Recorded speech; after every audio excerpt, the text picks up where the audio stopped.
Hey everybody, hi, how's it going? Hey, welcome.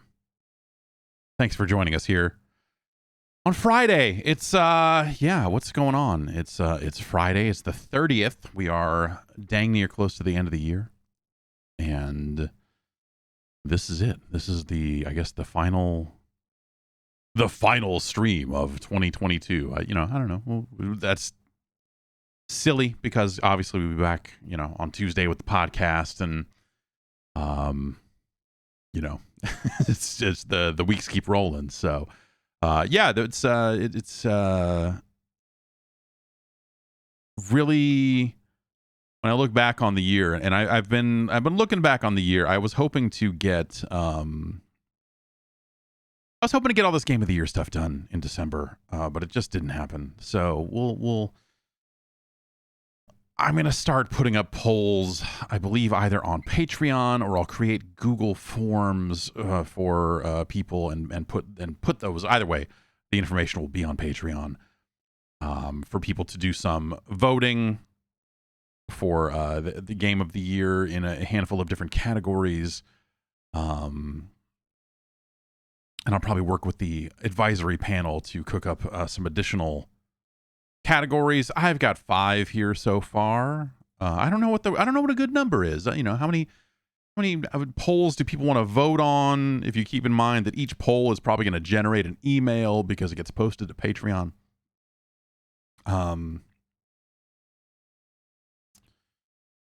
So far, what do we have here?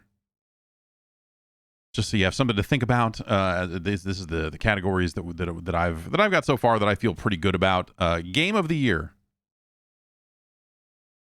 It's pretty self-explanatory. Steam Deck Game of the Year. For people who have Steam Decks. To vote on what their Game of the Year is. Ass of the Year. Sorry, ASS of the Year. I read that wrong. Auto shooting survival game of the year. And then these are two that I feel like good about conceptually, but I don't know if these are the best names for them. Like sometimes you need a long-winded category title to ensure that it is for 2 reasons usually. Like one, you are either trying to hit a joke by having a really long-winded category title, or 2, you are trying to really like pin it down, do something very specific. I don't know that either of these fall into either of those categories, so ideally a punchier name for these might help. But game you most want to buy for friends as a joke. Like hey, I'm gonna infect someone's Steam library with this. What's the game that came out? What's this year's Bad Rats? I guess is the Bad Rats Presents. And then I thought this might be a fun way to look at because there's you could do most disappointing, but I think maybe a more interesting skew of that, a more interesting kind of cut of that is the game that's just one patch away from greatness, from goodness, from getting over the line, getting over your personal line to be like, okay, this is now an awesome game or whatever. The game is like, it's almost there. It's all right. But if they just did this, that sort of thing. So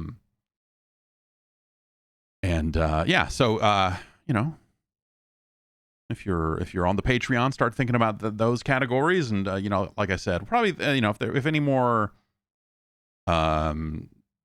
absolute bangers come along, I'll be if you are part of the advisory panel, go ahead and post in there if you got some other ideas. We'll be figuring that out over the next little bit here, and then hopefully either next week or the week after we'll get going on these polls. and I've got a list that I feel okay about, that I am gonna spend some time reordering, and I'll write it out. I'll write it out, and then we'll probably go over it on a podcast as well once all this stuff is kind of rolling out. Like I said, this was, when I first started kind of cooking some of the stuff in like November, I was like, okay, we'll definitely do this in December, and then December just came, just vanished, just bang, it's been a crazy fast month. So yeah. Some other, I guess, other housekeeping. We recorded the next Game Boys to Men yesterday. I need to make some minor edits to that, and then that'll be out there for those of you. If you want to know more about the Patreon, hey, head over to patreon.com/Jeff Gerstmann, or I guess dopeassvideogames.com is another way you can get there. If you don't want to figure out how to spell my last name, and sign on up. The Patreon stuff is now set up in such a way that if you sign up near the end of a month, you don't get billed. If you signed up today, you would not get billed on the 30th and then on the 1st. You would get billed on the 30th and then I guess on the 30th, or near the end of the following month. Patreon has fixed that. They have moved over to this kind of subscription billing thing once and for all. So if you're here on the 30th on the fence, but you're like, this is a scam, I'm gonna get charged and then charged again. No, it's that is no longer the case. So yeah, go ahead, head over to dopeassvideogames.com and check it on out. See what you think. You get the ad-free version of the podcast, and at different tiers, you get different things. Read on up on it. You can get on the Discord and be a part of our Game of the Year festivities. Festivities doesn't seem like the right word there. Dalton on the Discord is pasting in pictures of hentai survivors. Again, we talked about a month ago. I can report I received a Steam trading card for hentai survivors yesterday, despite only playing it once or twice for over a course of a day. And I was like, that's 12 cents right there, man. Hentai survivors is paying off big time. But yeah. Jamal says, I'm voting for Deathloop because it was on Game Pass in 22 and you can't stop me. So I want this stuff to be right in, and that's why I looked at all these different poll services, and so many of them are like fine but don't really do well with write-ins. And so the last thing I want to do is have these categories and then I pick the nominees and you have to pick the winner, because that's like, what is that? Like, if I have to pick the nominees, then that's silly. So I want to make sure that anyone can write in whatever they want. And I feel pretty loosey-goosey about that stuff when it comes to when a game came out. And, like there's, a Teardown technically came out this year, but it's been in early access for a good long time. And but it made significant changes. So I am thinking about it similarly to the way the Game Awards does it, actually, where to as far as the Game Awards is concerned, when it comes to nominating games for their awards, if you feel a game made a significant contribution in the eligibility window, even if it technically was not released, then it would qualify. And that's whether a game was in early access for years, but they had a big update this year, or whether it's an ongoing game like a Destiny 2, but like this patch, this edition made it the greatest game of the year, allowing for all sorts of those situations. And I think that's just a better way to handle it. I think going any other way, you start to create these situations where you're just like disqualifying games, and why bother disqualifying games? Honestly, let everything in. Who cares? If you can, it's, will it get voted to the top? Maybe not. But you can write in whatever you write in. That's the idea.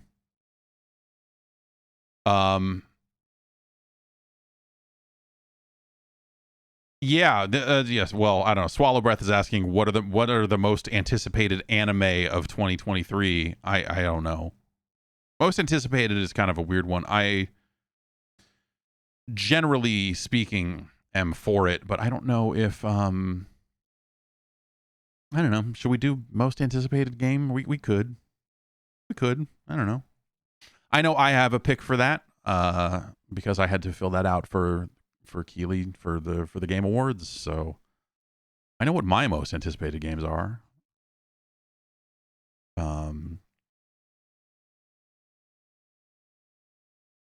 And I'm looking over what they nominated, and I'm like, oh, it's not it's.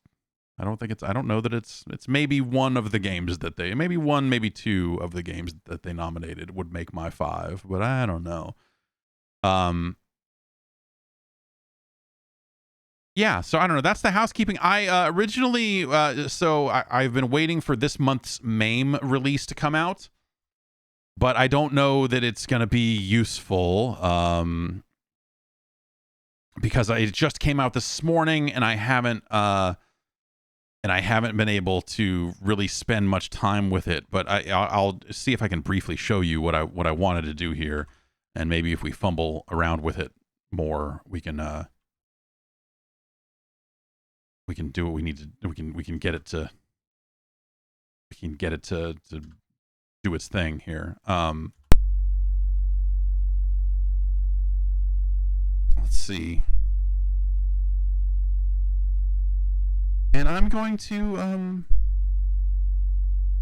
start to reinstall some of the no, okay. The audio on what?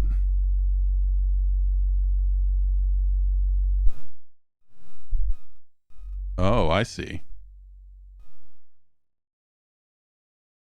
Wow. Okay. So this thing is apparently spitting out this low hum, and I can turn it up and down. Let me try and capture it so I can show you what I'm even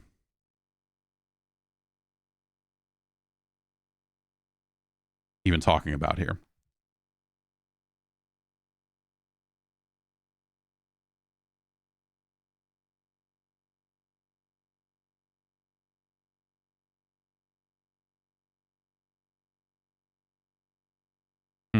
There we go.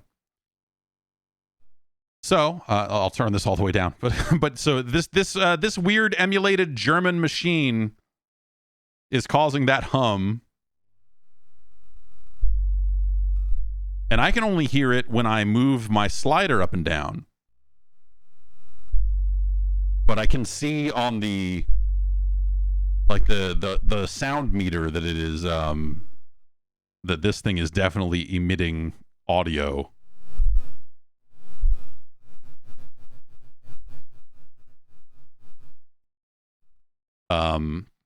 Okay, well, so anyway, this is MAME now emulates a machine that was used to run number stations. And so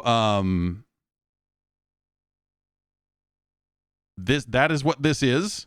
And I have not figured out what buttons I need to hit to get it to talk. And so that is so that's where I'm at. Let's see. I can oh, you're not seeing. Oh, you are seeing the mouse. Okay.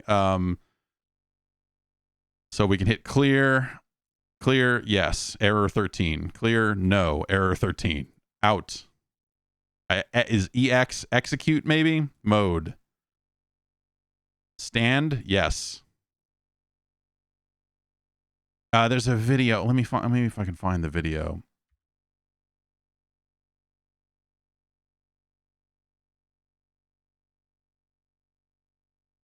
Oh gosh. There we go. So maybe if we watch the video, we can figure out.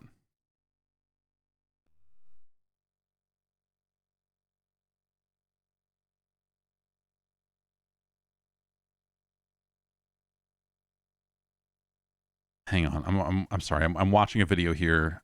It would take longer for me to capture it than it would for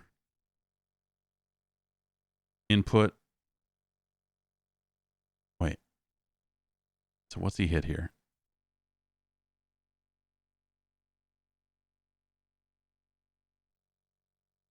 Input, then 0.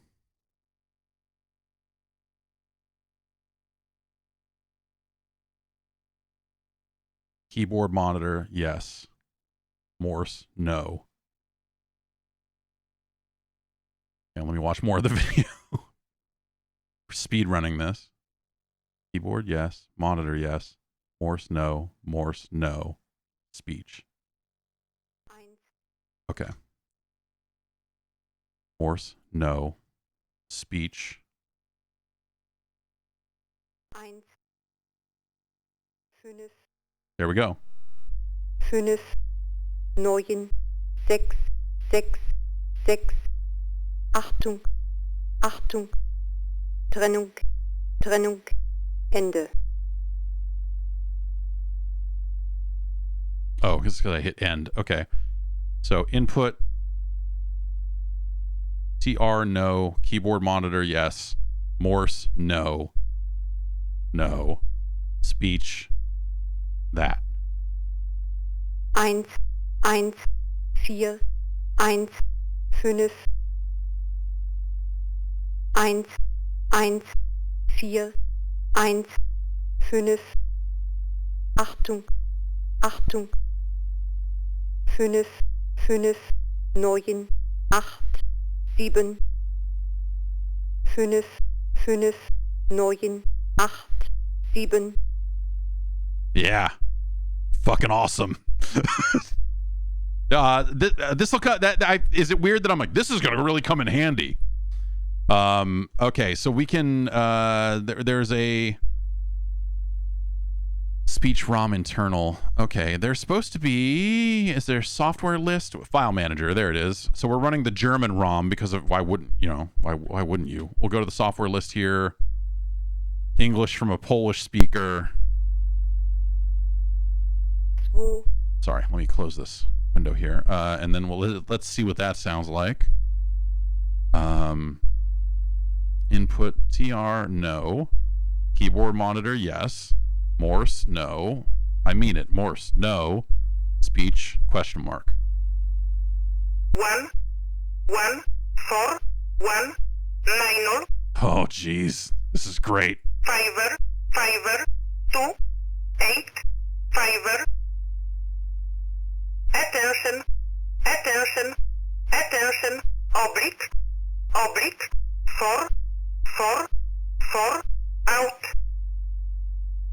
7, 4, 7, 7, 7. Oh, this is great. Attention. Out.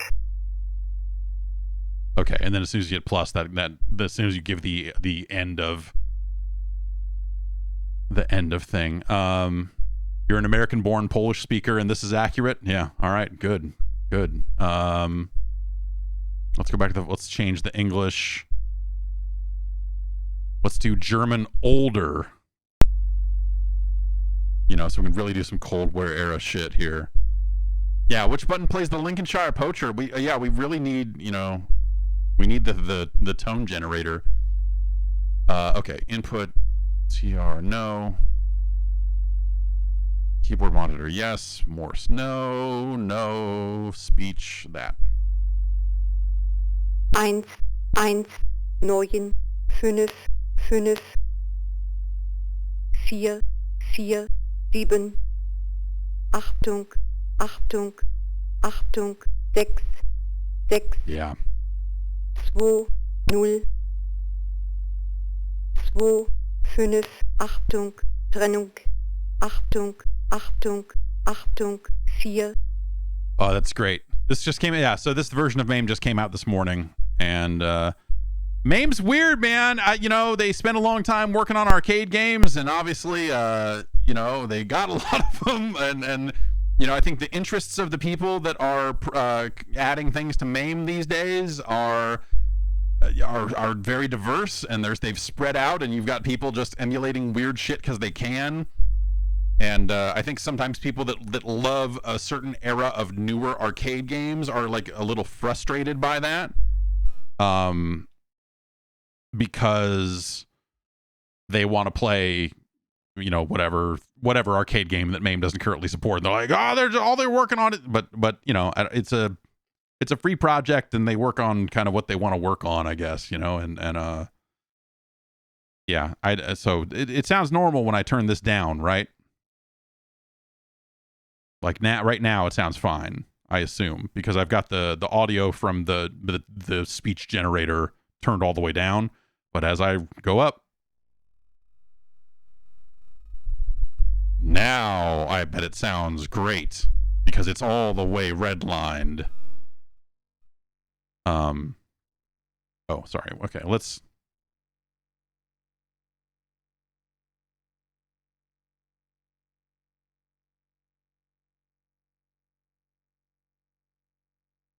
try Spanish. 1, 1, 5, 8. Atención, atención, atención, atención. Very haunting.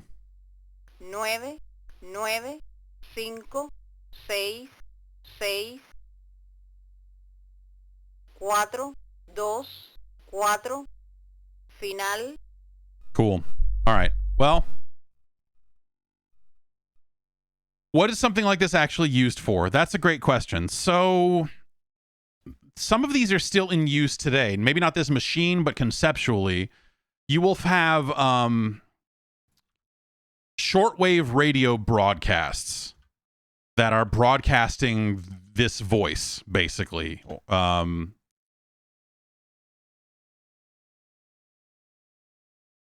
And you'll usually hear it. Let me see if I can actually try to like duplicate the cadence of it a little more. But like it'll kind of follow a certain format of, they will spend a couple of minutes just like making some noise. It'll be like a little bit of haunting music or the attention noise, the attention tone, the attention speech, and then it will start just spitting out numbers in usually in chunks of 5, and it will say them twice.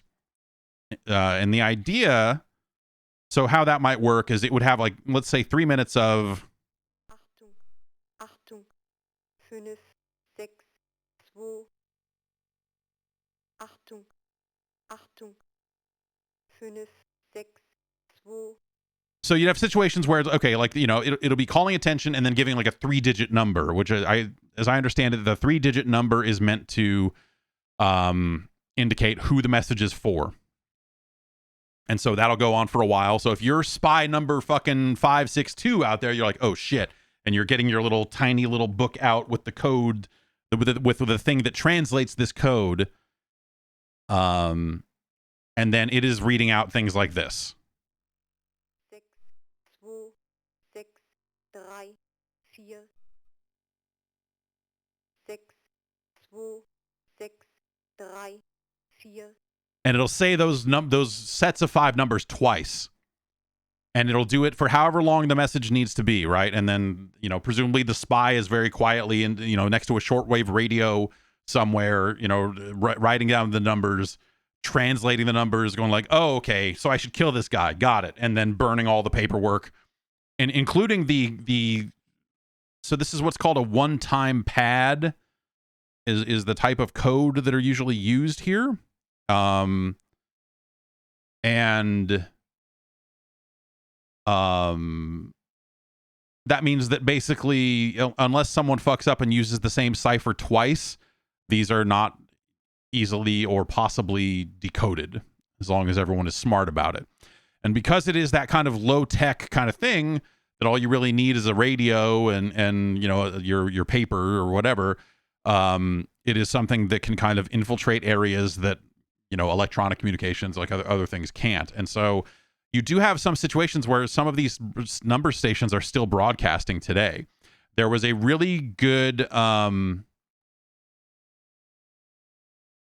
there was a broadcast coming out of Cuba, and it wasn't necessarily spy shit, but I guess it was people running drugs or something, and they were broadcasting into Miami, and they fucked up and used the same code twice, and then everybody got arrested, and you know they busted everybody.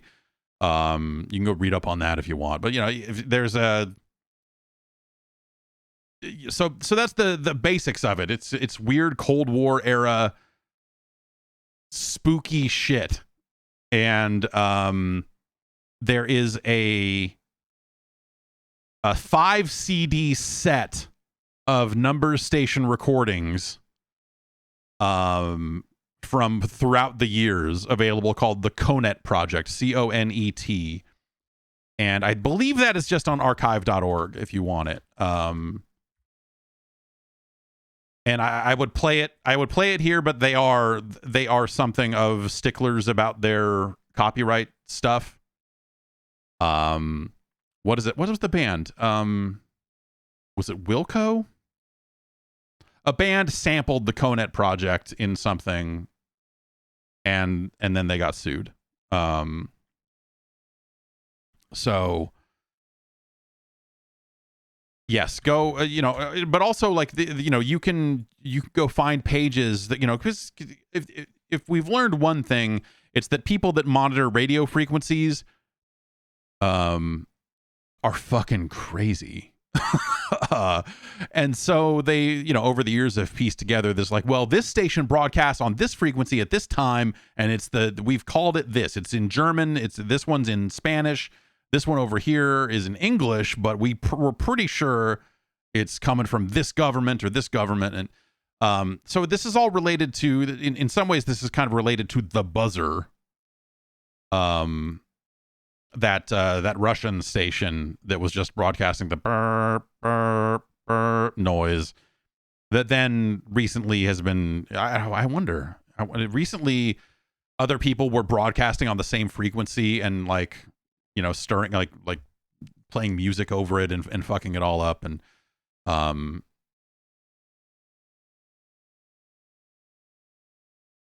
let's find a live broadcast of UVB 76. Right? Maybe it's not even called that anymore. That's not but let's see what's going on here on a live stream of this feed.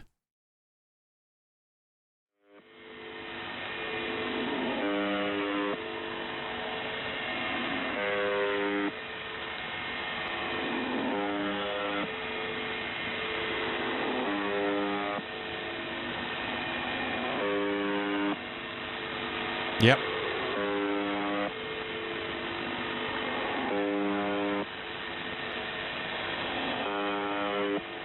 So it's pretty much doing its thing.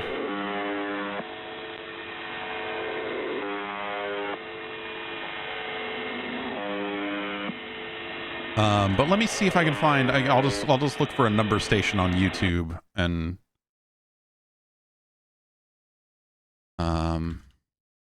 there's a bunch of videos going like, look at this weird thing. You know, people have obviously made all their videos about it. Echo Hotel.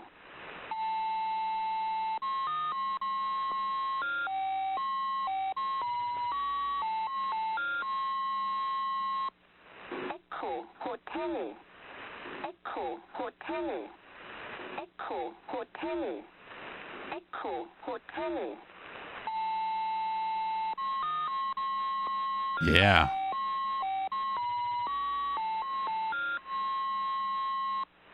Echo Hotel.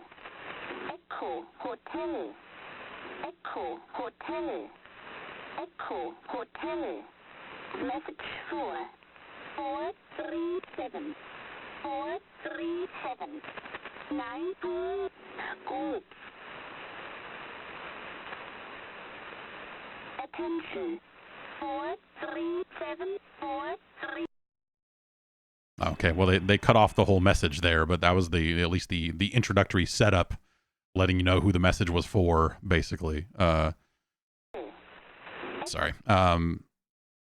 Yeah, so there are just a ton of these, or maybe not a ton of them, but there have been a lot of them. Here's someone recorded one in 2012, so like way later, like than you would think anyone would be using like shortwave radio. But I guess this is a recording from London.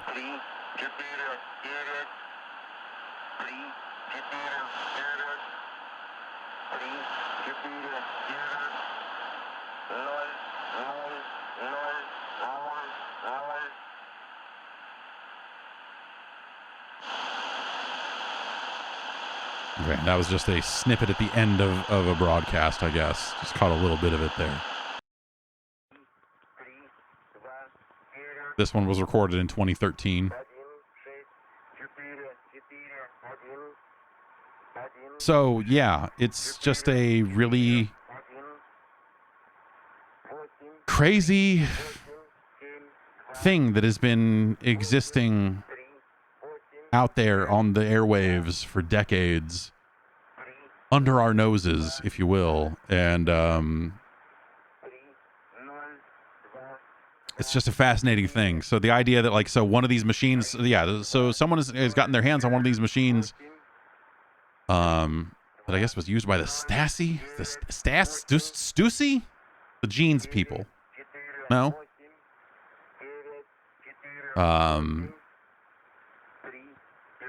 And then, you know, they have they've preserved the ROMs, and now it is emulated in MAME, which is fucking cool. And so now you can run your own. Now you can run your own number station. Someone was running something, and then, you know, so it's obviously inspired like a bunch of copycats and you know, and just sort of knockoff behavior. Hang on, let me bring this up. Where for a while there were some phone numbers in San Francisco, and this is the first. I didn't even know what this was at the time, but there were some phone numbers in San Francisco you could call. I believe this is the right recording. That would give you kind of a numbers station. Like they were, you know, like they were spitting out their own number station over the phone. And I don't know, you know, if it's just someone was goofing or what, you know, who knows what this story was, but this was from 2006.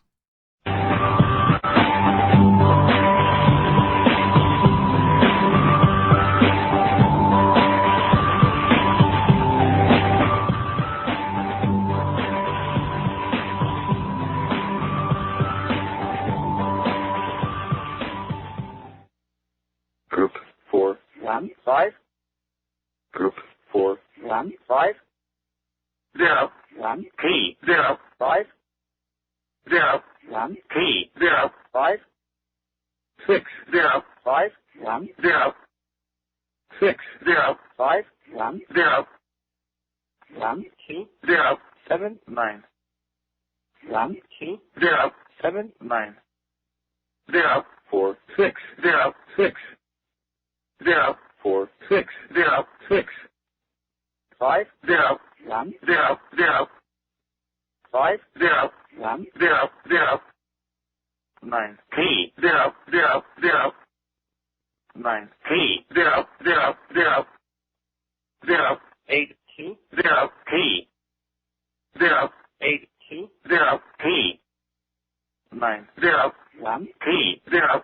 And so it goes on for another 6 minutes or so. We'll skip to that. 0 T 0 7 T 0 0 0 7 T 0 0 T 0 2 6 0 T 0 0 0 7 0 0 0 0 0 0 0 0 0 0 0 0 8 6 8 6.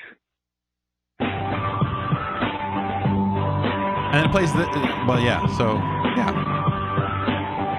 So I don't know. So that was just there was a number a phone number in San Francisco you could call and it would read that out, is basically the thing there. And so, you know, any number of people would want to have, just for even goofing. I could see myself at some point being like, yeah, no, we're setting this up and we're going to do it for real. Call the phone number. No, dude, call the phone number. Call the phone number. Is there do I have anything to say to you? Call the phone number. But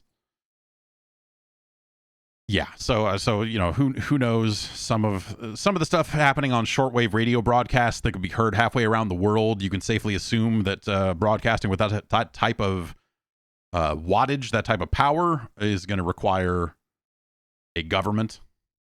But obviously the phone stuff, just, or trying to broadcast into Miami from Cuba, it has much lower broadcast requirements and antenna requirements and stuff like that. So, big or small, is the San Francisco number still active? I don't think it is. There were a few numbers that would play it, and yeah, you can pick up Cuba stations in PA with a portable radio. Yeah, I think I picked up a station from Cuba from Northern California. Because it was late at night and that stuff travels a little bit better at night. But there's a web page that says here are number stations that might be broadcasting now, and it'll tell you the frequencies and all that. So I was like, oh shit! I ran out and pulled up the antenna on my stupid little radio, and I could hear Spanish numbers. It was very cool. It's extremely cool.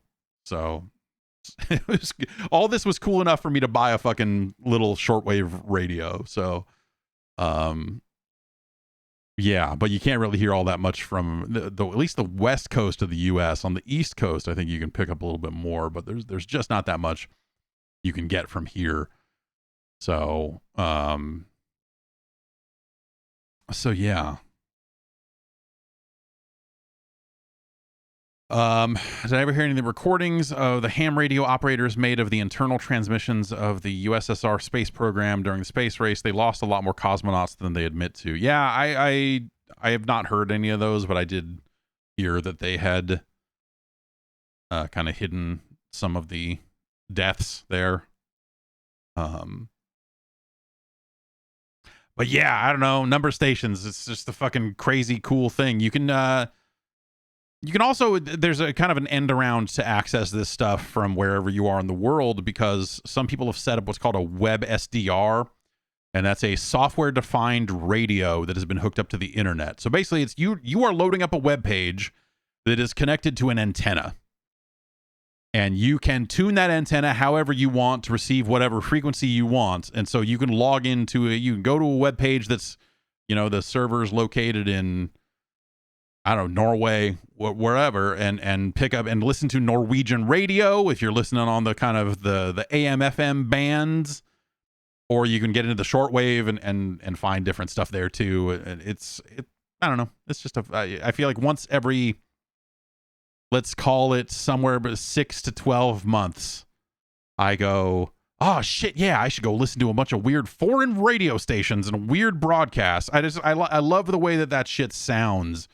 The numbers, the way the numbers stations sound when they're coming through on those shortwave radios, how tinny and haunting the voices come through is really, yeah, I don't know. It's just, it's haunting. You just listen to it, go like, what's happening on the other end of this? Is someone going to murder someone? Is someone is he getting instructions about where the dead drop is, and we got to drop the microfilm, like all that. But obviously things are probably a lot more different now with that than they were, I don't know, 30 years ago or whatever. But yeah, it's fucking neat. And now you can do that in MAME. So you can go, if you update your MAME install, get your hands on the most recent MAME set, and you too can run your own number station from the comfort of your own home. I mean, that's cool, right? Right? Oh well. If I was doing ARGs, I'm not smart enough to do any of that. But but if I was doing ARGs, I probably would have done a bunch of number station stuff. So it was cool when Black Ops came out and it had a bunch of number station shit in it, because I had gotten into number stations over the last few years before that, at least the concept of them, and I was like, yeah, man, holy shit. Like, you can't believe, that's so cool that you put that in there. I remember having a conversation with the head of Treyarch about some of that stuff, and he was like, yeah, man, this is fucking awesome. Yeah, We both had a moment of talking about all that crazy shit for a little bit there. Speaking of crazy shit, I have two more Celsiuses here. I have Sparkling Orange and Arctic Vibe. Let's take a, can we take a, you can do, Twitch does polls, right? It said open a setup menu to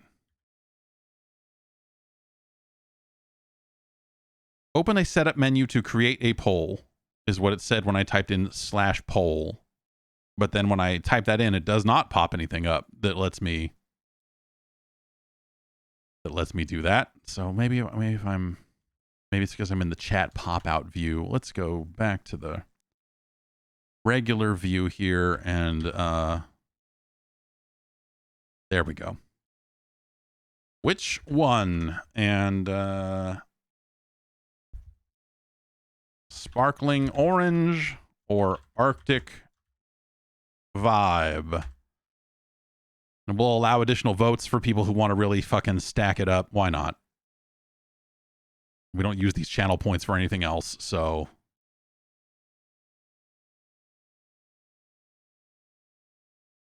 So go ahead and vote, and we'll see who wins here. Arctic Vibe is pulling ahead. I understand it's got a much more enticing name.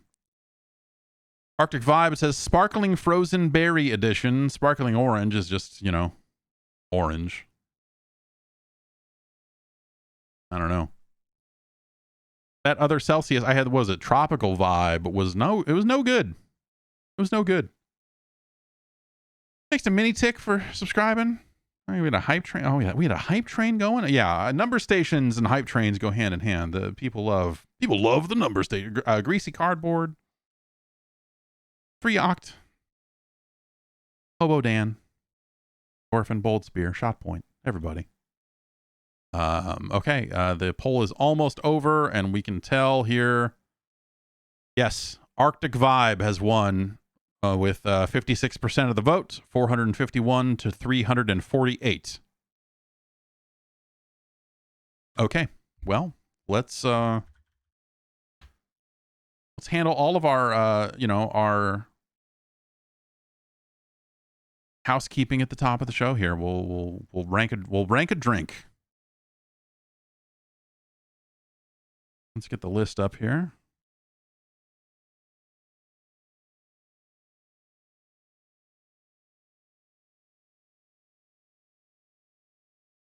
And we'll crack this thing open.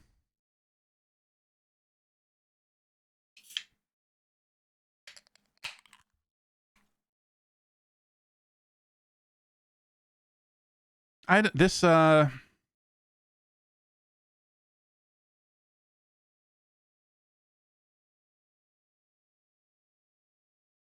doesn't smell good. It smells kind of like a broken grapefruit kind of thing.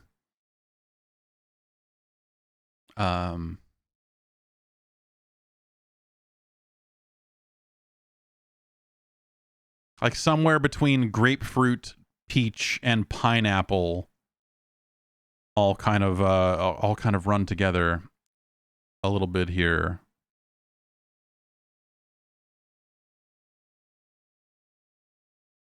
Yeah, it's just a slurry. Well, let's.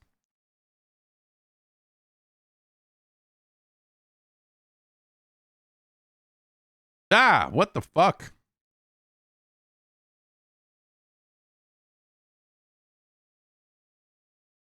Again, they bill it as a Sparkling Frozen Berry Edition.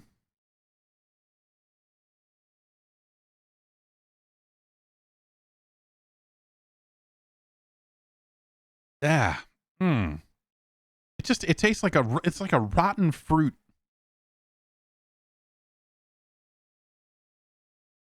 I don't care for it. And I think, it's because A lot of so these Celsius drinks are, I believe, all of them are green tea based, and I think that I like green tea on its own. I will occasionally fuck up some green tea, but when you mix it with these kind of fruity flavors, it really is a sour. It's not sour. It's a little sour.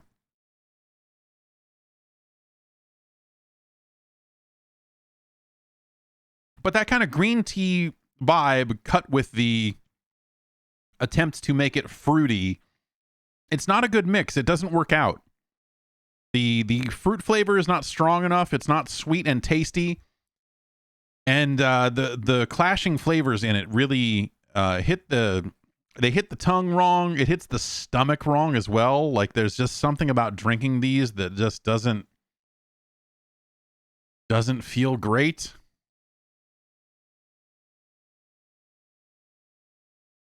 Morbid asking, does it give you energy? I don't know. I had one of these not that long ago, and I did not feel like it was doing great on the energy front. Either. Now, to be fair, Celsius doesn't really advertise or market this as like a fucking, yo man, are you too fucking responsible to just fucking smoke meth? The way that a lot of these other drinks are presenting themselves. So, this is presented as a clinically proven dietary supplement. And there's a tiny picture of a bicycle here. So but the other things are really, like C4 and Ghost, like those are protein powders and pre-workout, and they got all their starts in the fitness powders business. In the fitness powders business. And so, and then they were just like, fuck it, let's make some drinks and just sell them at 7-Eleven to whoever. And so this has much more of a, like, this is like, hey ladies, going to the gym and you need a little pick-me-up. Like this feels a little bit more toned down than this. Like it says on the back here, your ultimate fitness partner. And yeah, and then as you drink it down, the green tea flavor, it starts to turn in the direction of the green tea flavor. And yeah, I don't think it works. I don't think it works. It is. I will give them some amount of credit but also, like, these are sold right in the same case, right next to C4 and Ghost and Rockstar and Rain and all of the energy drinks. Like Celsius is right in there with that stuff. And so they are trying to kind of ride that wave one way or the other. It's not like I had to go to fucking GNC to get this shit. But that's the dream, right? Like all of these companies are branching out into the energy drink category because they're like, fuck it, we make legal speed as it is. We might as well just put it in cans and put it into store, like put it next to the Red Bull. And I think that's been working out great. To be honest, I think that's it's been an exciting new rush over these last few years in the energy drink category. Say what you will about Bang and the weird monster, half human, half cocaine individual that is the head of that company. That guy looks like there was articles recently because they lost their lawsuit about the term super creatine.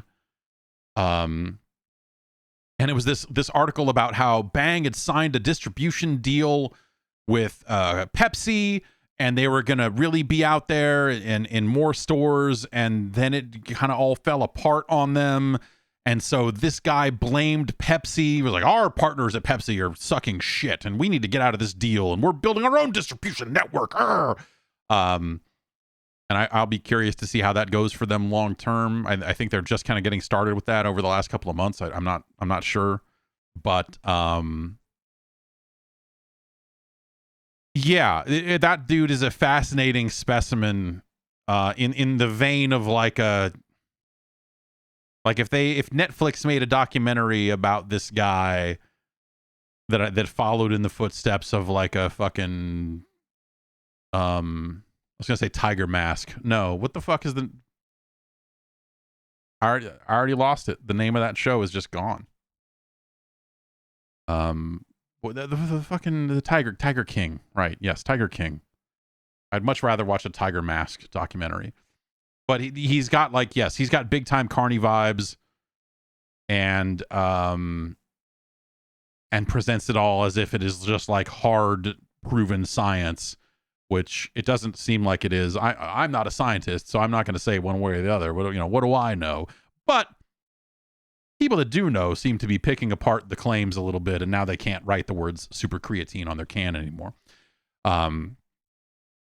But he's a scary individual. When I see, I followed him on, I've said it before, I followed him on Instagram for a little while, and then I had to stop. Because I was like, and then I stopped, and I did not buy Bang for a very long time. It's only because we started building this list that I started buying Bang again. I was like, well, I need to do my duty to God and country, and I need to rank these drinks, and so I need to buy some Bang. But yeah, that guy's scary to me. I don't know. That guy scares me. I'm surprised he has not ended up like making appearances alongside the My Pillow guy. He's got the same fucking vibe, and a seemingly similar worldview. But yeah, I'm surprised that those dudes have not been hand in hand going like, we figured out the truth, you know. And yeah, so we'll see how it goes. I don't know. Maybe if the Bang Empire falls apart, this guy will end up out there in a crazier way. But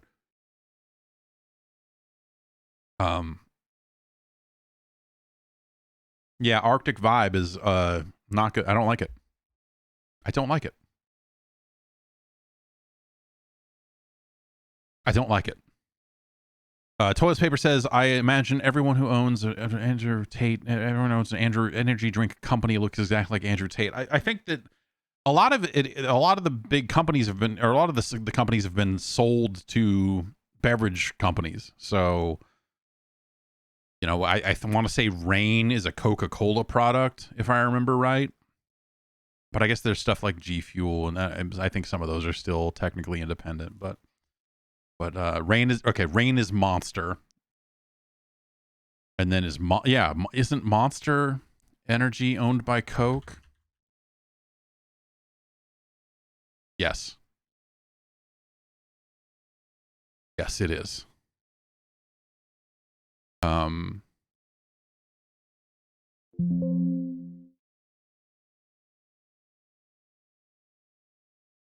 Okay, so all right, so the Monster Beverage Corporation was originally Hanson's. Remember Hanson's? You get a can of Hanson's, and it was like juice, or I don't know what the fuck else. Hanson's, I think, had a cream soda, if I remember right. And Hanson's rebranded in 2012 as Monster Beverage. Wait, okay. Okay, so they sold... Okay, according to Wikipedia, all of the non-energy drink brands were sold to Coke in 2015. And so... So they sold everything else. They sold everything but the Monster brand and drinks to Coke. And so Hanson's is now Coke. Peace Tea is now Coke.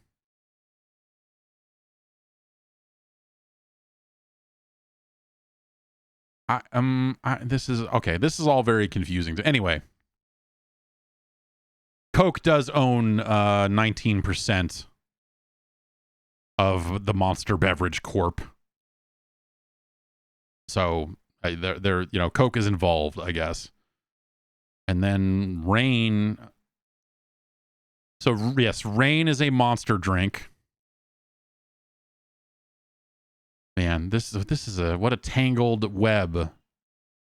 Bang is its own thing, made by a company called Vital Pharmaceuticals. What are we doing? How is this allowed? I guess, you know, whatever. I guess there's so much other. Regulators are busy. They can't solve every problem until people start dying. And then they go like, we need to step in and regulate the energy drink business.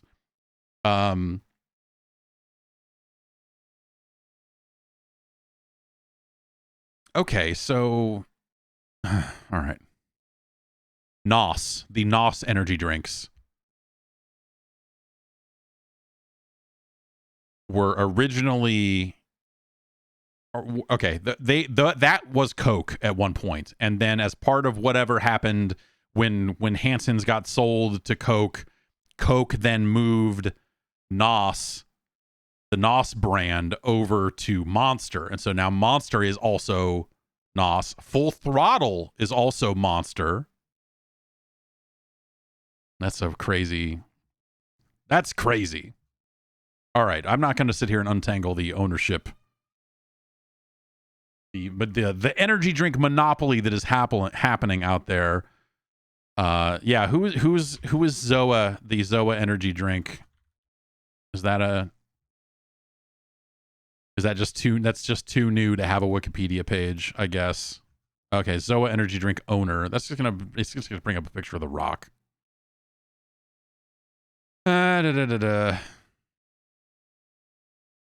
Chief Energy Officer Dwayne Johnson. Zoa Energy was named the official and exclusive energy drink of the XFL a couple of weeks ago, which that's exciting for everybody. I'm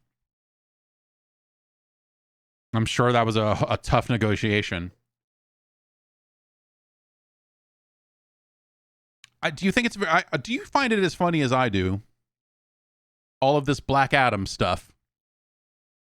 All of like The Rock posting stuff, going like, oh, and supposedly leaking stuff to the trades about how good Black Adam is doing, and then posting it like, yeah, Black Adam's going gangbusters. We're loving it.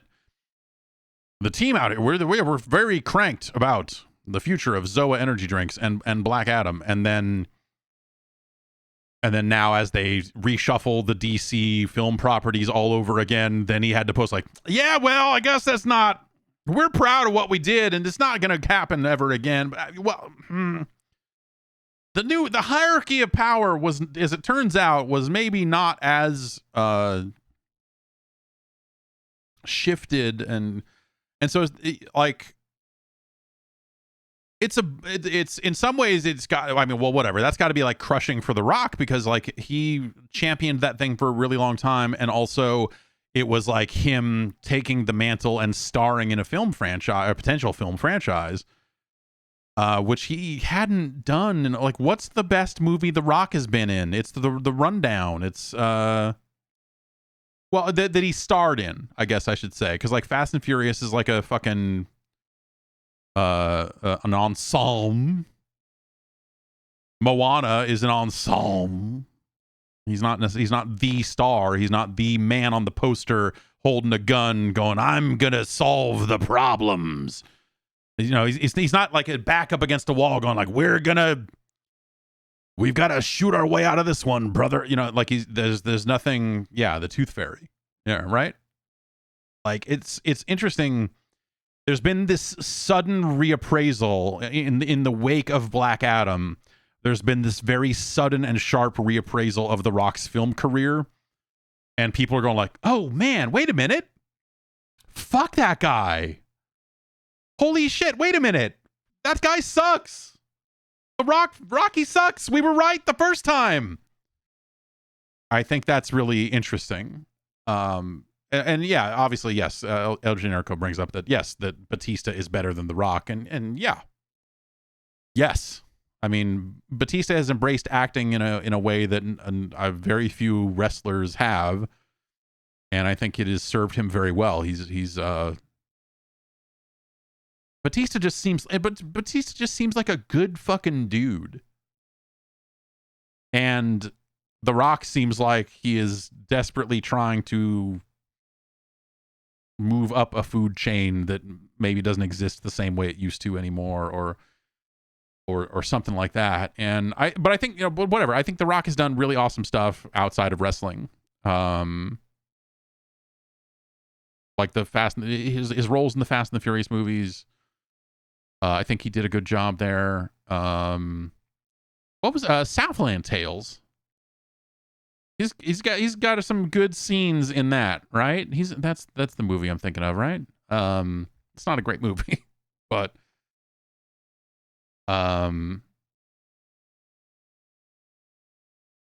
yeah, I don't know. Like in some, like I know I didn't watch it because I just don't watch anything. There's gonna come a time. I don't know when. There's going to come a time when I'm going to have more time to watch stuff, and I'm going to catch up on a lot of things, and maybe I'll watch somewhere on that list. I don't. That's not an ordered list the way these energy drinks are. But somewhere on that list is that Peacemaker show that apparently John Cena was quite good in.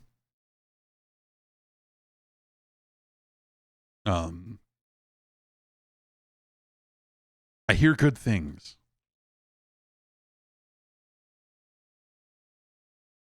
But you know what I hear bad things about?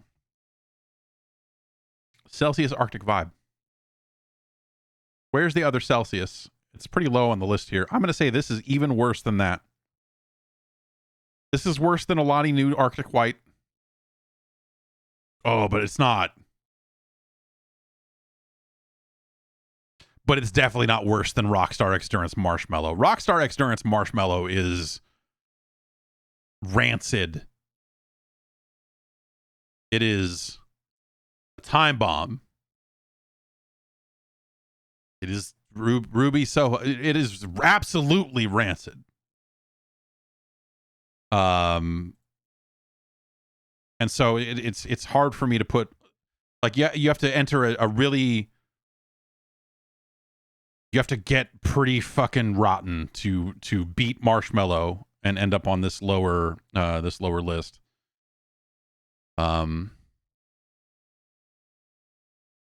Adam says you need to get a PO box set up so we can send you other Zoa flavors. The PO box is listed right here on the Twitch page, right next to right next to the Congorilla manual.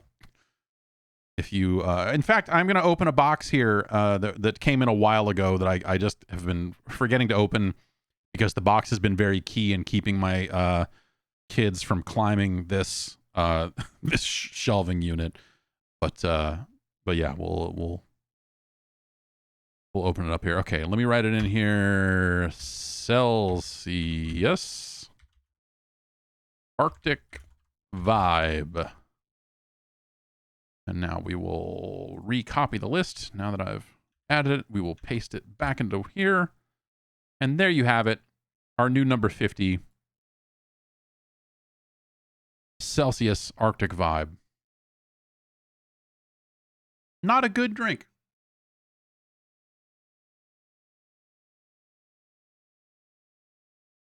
Not good. It's bad, in fact.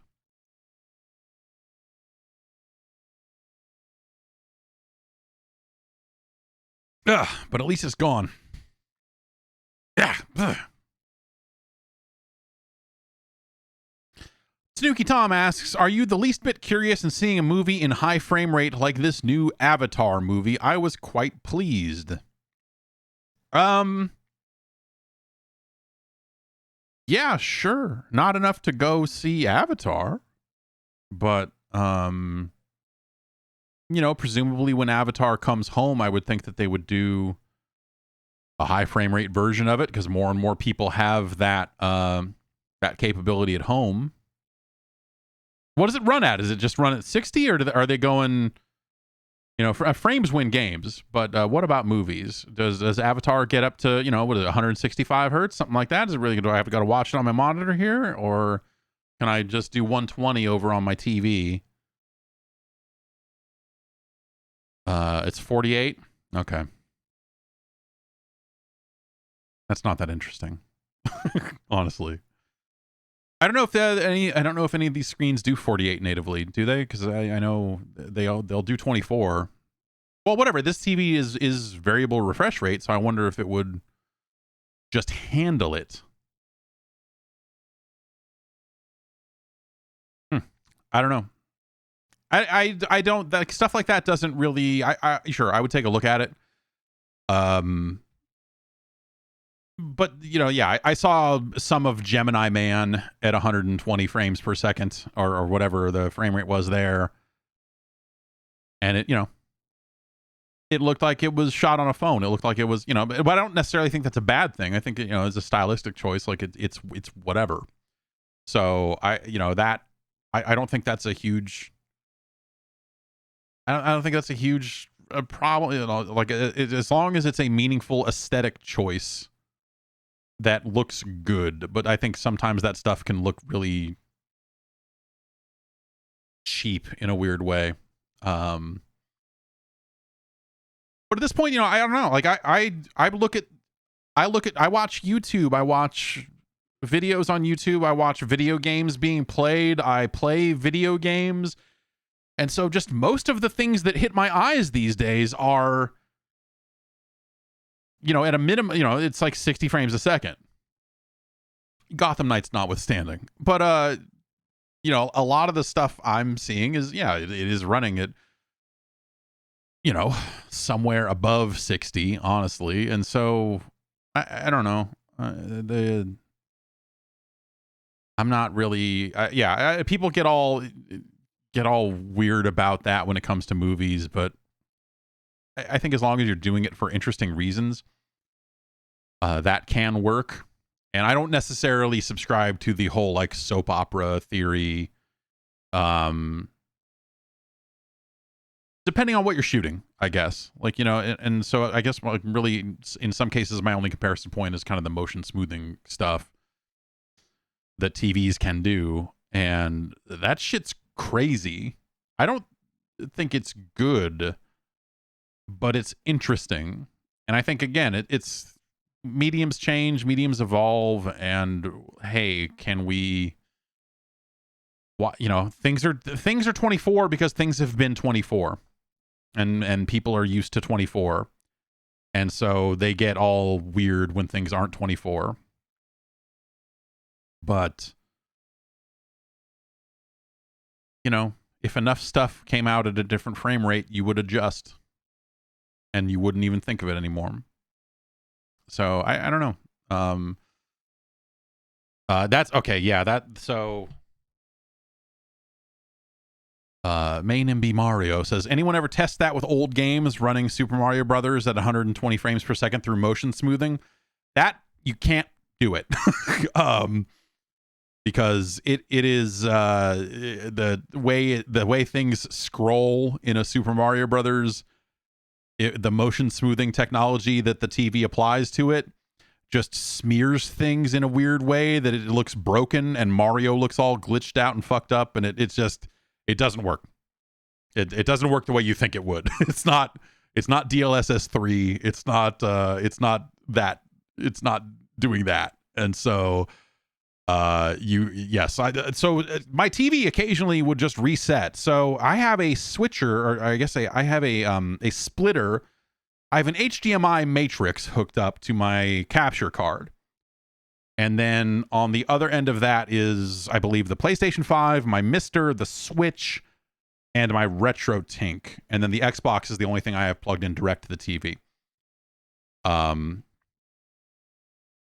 so that messes with things a little bit. I just changed it out. So it used to go both to the capture card and to the TV.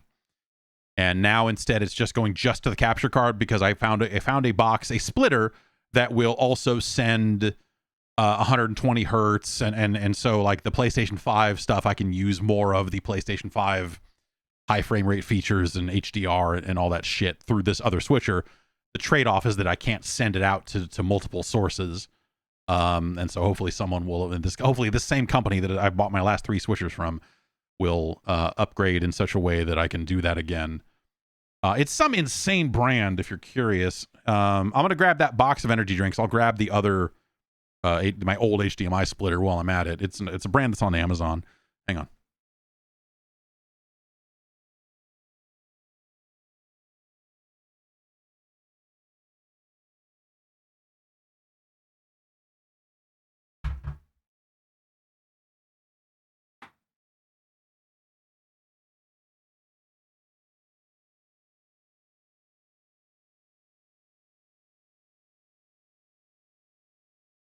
Okay.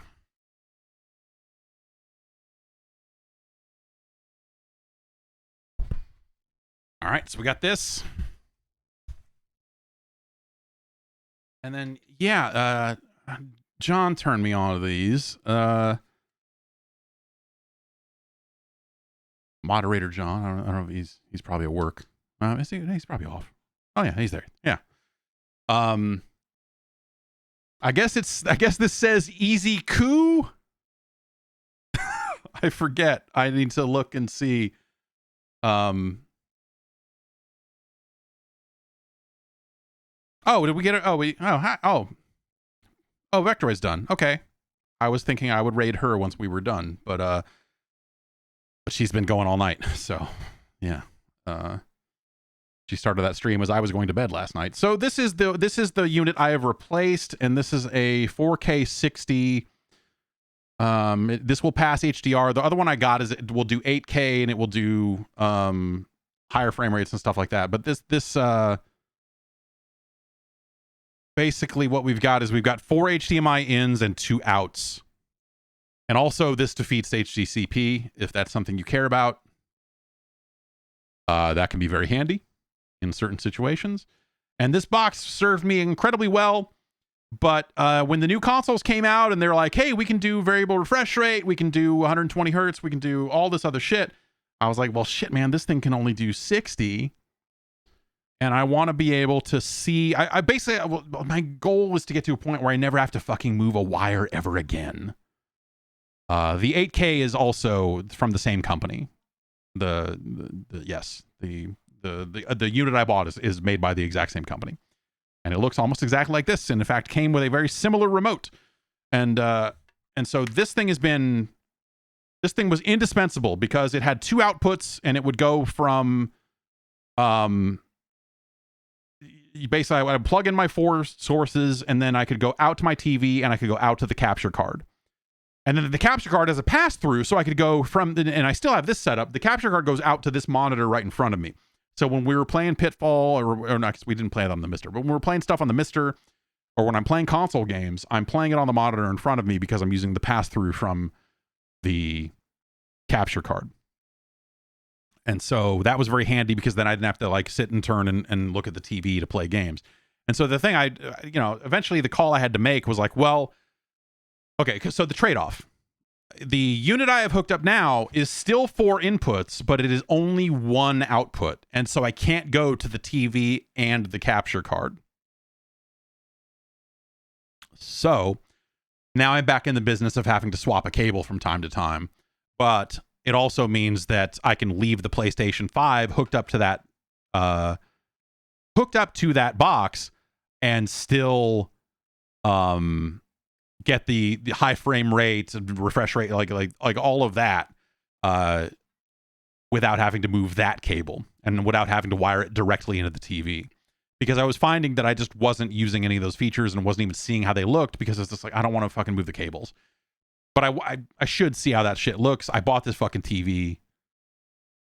I bought this fucking TV. I should occasionally use it. But the catch is that now I never use this fucking TV because now it's wired up. The output only goes to the capture card, and the capture card goes out to this screen. And so when I'm playing console games, I usually am playing them here, which works out fine because I need to wear headphones because usually, if it's nighttime, my son is still sleeping in this room when he sleeps. Not a big sleep night last night for him. So not a big sleep night for any of us last night. And so that's been how I've got the gear set up now. What I really want is this 8K, which I don't need the 8K, but the 4K 120 hertz. If I could get that and have it, you know, but also have 2 HDMI outputs so that I could go to the TV and to the monitor, that would be cool. But in a few short days here, Monday, I believe, that LG monitor comes out that I was talking about on the podcast a little bit ago. That is the 1440p OLED HDR monitor that runs at 250 hertz with good low latency from what they are saying on the webpage about it. I ordered one of those, and so I'm leaving the Republic of Gamers. At least I'm as far as it being my primary monitor. It seems like I will be checking out from the Republic in favor of this LG monitor, and so then I'll have an HDR OLED screen here that runs at 250 frickin' hertz, which seems unfathomable. As my primary monitor, and that seems very exciting. That's the thing I've been waiting for years is the idea of just like, hey, let's get all this stuff that's in the TVs, let's get them into a nice 1440p screen, and live large. But anything that approached that category for the longest time was thousands of dollars, as opposed to now where it is $1,000. Do I have a 4K screen as well? Yeah, but I don't. It's this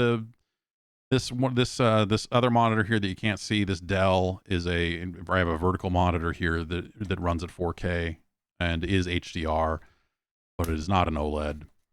And the 4K-ness of it actually is a gigantic pain in the ass, because Windows does not like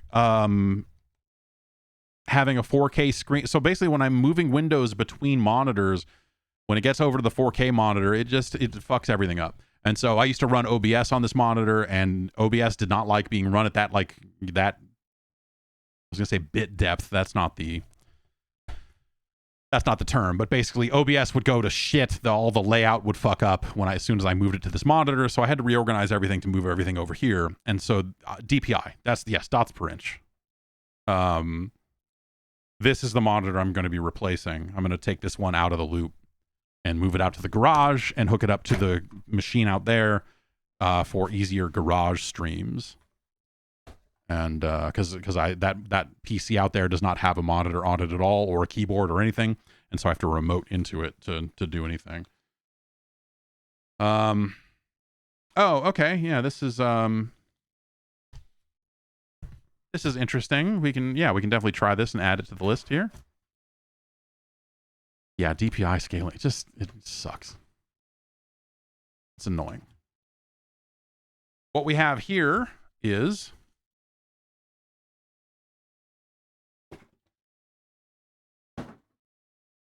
a case of that Amazon drink, Solimo Red Energy Drink. 10 calories. So we got a case of this to get through. Thanks to, well, there's one more piece of paper in here. Maybe it is. Thank you for loving this shit, in quotes. We love it too. From C. Thank you, C. Yeah, this has been sitting there for a while. Sorry. I just, again, it was keeping my kids safe, and so now I need to figure out what heavy thing I need to put down there in lieu of that box from Amazon.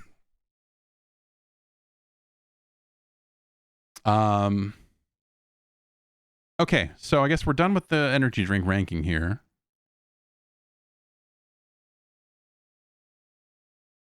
Or are we?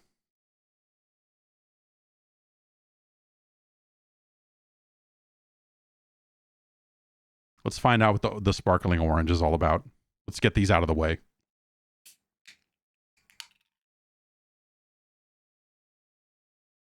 It smells like bad orange. It smells like bad orange. Why are these Celsius drinks so fucking... Yuck. Yuck, yuck, yuck. Oh, this sucks. Fuck you, Celsius.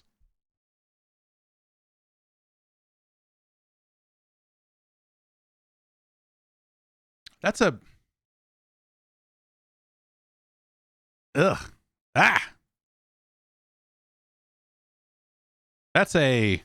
Bad bingo. If you know what I mean.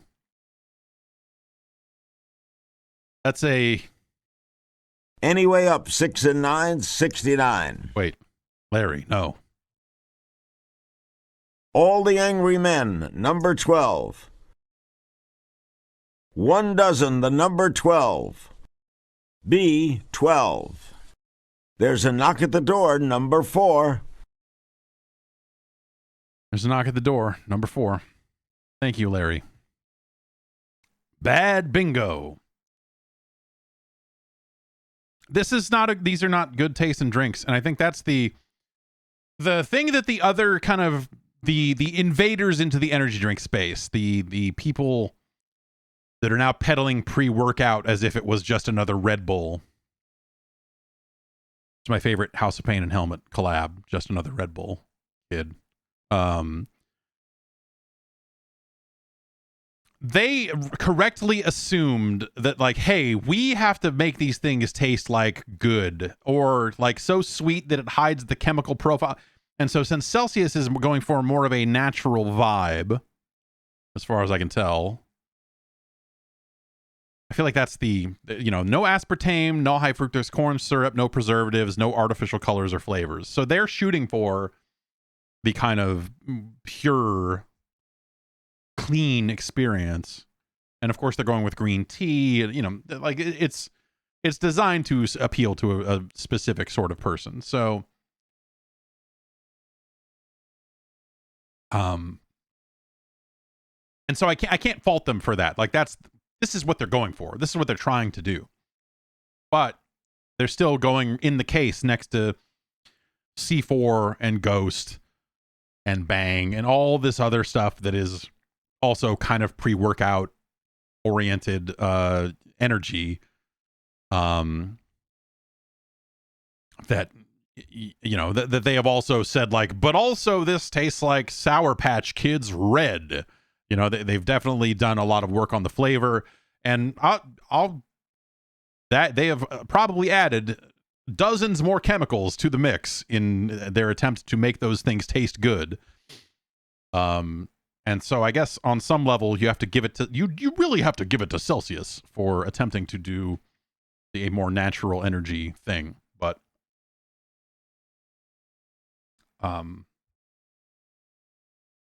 and the other thing I'll say is that this is a small can and they've got 200 milligrams of caffeine in them. So, like, for the size of the can, that's not bad. It just makes you think, like, oh, I wish they would do a 16. But I don't want to drink more Celsius. This is probably the best tasting Celsius I've had so far.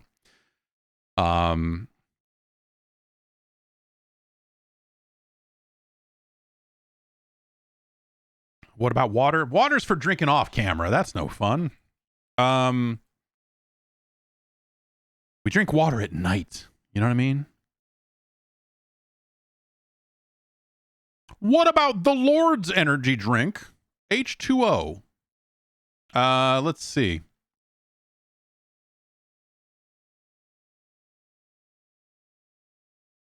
Is this better than Zoa Fruit Punch?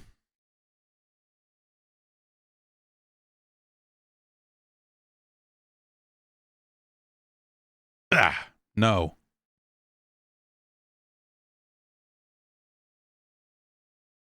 No, it is not. But it is better than Tropical Vibe.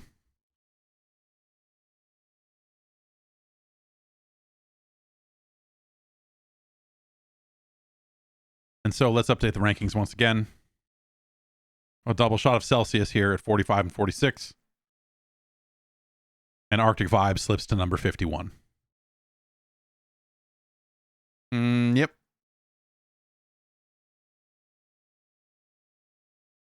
And there you have it.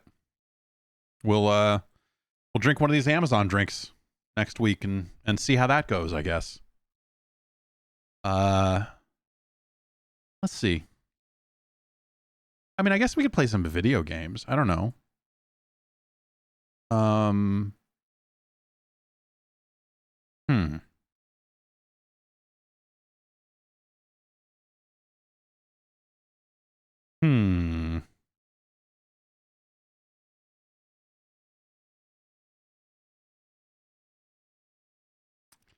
Yeah, I don't know. I've got a bunch of stuff installed here.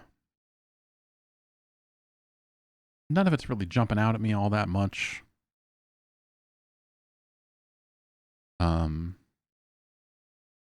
What is that white square on the wall there? Is it shadow? Is it light? So this is, the previous owners had wall-mounted TVs everywhere. And so there are 3 rooms in this house where they used to have TVs mounted to the wall. And they painted and then took the mounts down. So,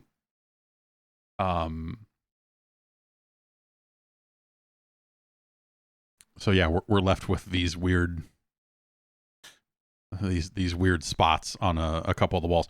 We actually mounted a TV. We mounted a TV in the living room, but we mounted it in a different spot than they did. So, you know, but the TV at least covers the old white patch that they had. But yeah, we mounted the TV out there because we were worried that my daughter was going to pull it down on top of herself, because she could touch it, she could push it, she could reach it. My son is, you know, standing up on leaning up against stuff a lot. And so he's getting closer and closer to really, really being able to hurt himself. And so, yeah, so we mounted the TV out there. I thought about mounting this TV here as well, but then, you know, as I think about it more and more, I think the eventual goal here is to probably get out of this room and set up an office in the garage.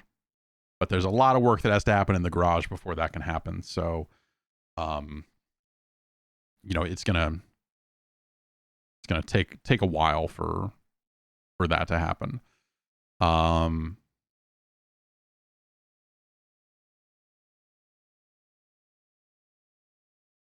Let's see if this works. No, you know what? No, no. No, let's not do that. What's going? You know what? Okay, we need to do some audio testing. Honestly, this is something I would love to solve here before the year is out, and the time is now to figure out the weird audio problem that is coming through the MiSTer on the capture card. After the last stream where we played the MiSTer and had all that weird audio glitching sound effects, I went over to the OBS Discord and said, hey, have you heard any reports about this capture card being fucked up in the most recent OBS betas? And they were like, no, we have not touched that. Like, shit. And so I have a potential solution. There's a weird workaround for the audio, but in order to test that, we need to figure out how to break it first. And so the thing that seemed to break it was changing cores and loading up different platforms and systems and stuff. It would occasionally just break. And so if you'll bear with me and help me out for a little bit, hopefully this won't take long and we can test it out and it'll be done. But we will, why don't we load up Game Boy, since everyone knows what a Game Boy sounds like. If you hear it fucking up, you tell me.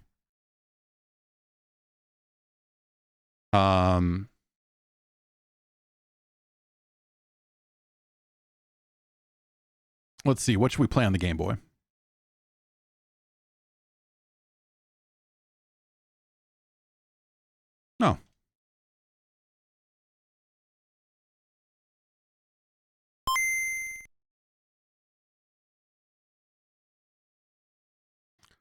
You will know it is glitching because it will sound chopped up and like it is like there's some kind of buffer problem or some kind of weird problem.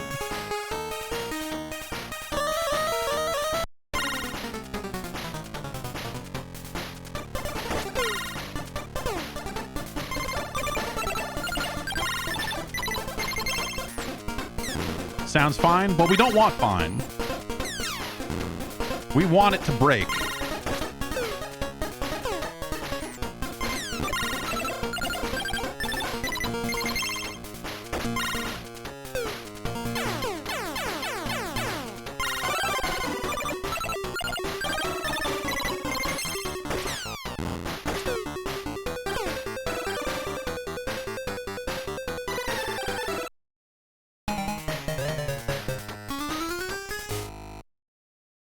Okay, so let's, if this is working, then we need to load a different core. We want it to break so that I can see if the thing that I have implemented to fix it will work or not. I do not have that running currently.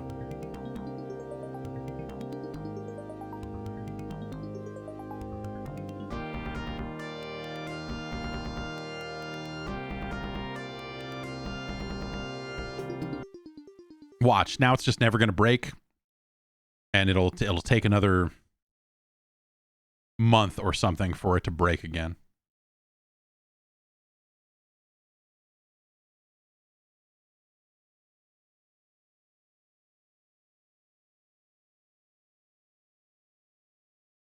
This has been really frustrating because I like to stream from the MiSTer, and having that be unreliable. Having that become unreliable is really, really fucking unfortunate. Is it possible the MT32? No, so I haven't touched it. I don't have the MT32 hooked up right now. Round one. Fight!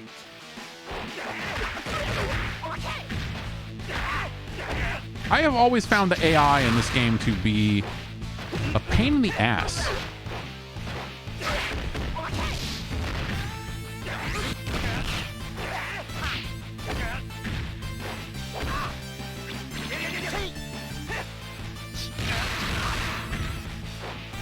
God, this game's good though.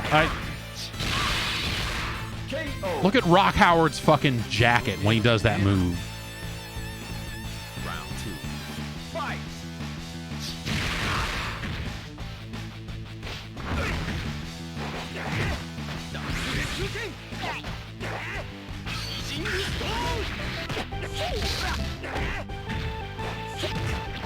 Okay. Now we'll go to, how about we go to Master System? Yeah, that was one that was fucking up last time. It was we had problems with Game Boy, we had problems with Master System, but I don't know if it's something that's specific cores or if it's, you know, just an ongoing problem. Let's load up Sonic since we were playing that.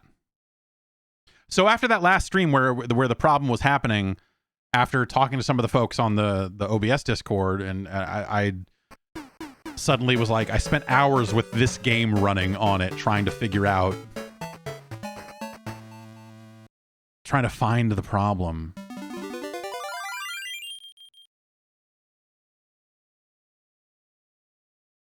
Still sounds good? Okay. Damn it.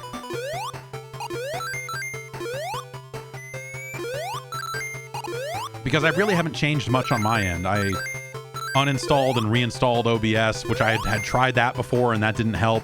So,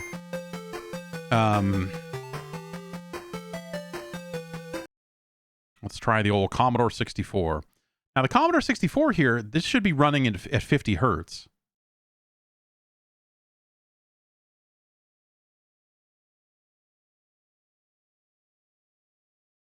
Huh.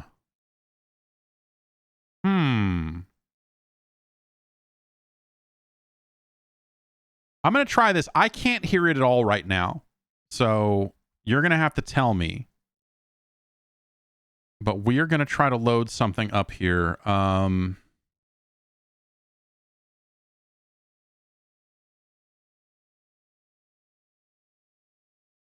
Man, I can barely even fucking read this. I'll load up Battle Through Time.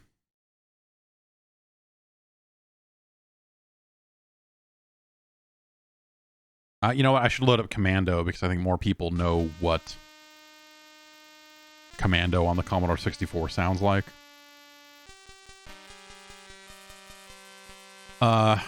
Maybe it's a capture card specific issue, Elgato being Elgato. So the people I was talking with this about on the OBS Discord seem to think that this is like, what is it? This is the Game Capture 4K 60 Pro Mark II. And they were like, that card's been rock solid. Like, we have not had a lot of issues. Sound seems okay so far. Okay. I'm going to try loading up Commando. I'll try reloading the core. And then, so, man, this wasn't like this last time, though. What did I change? That's what I changed. That's what okay.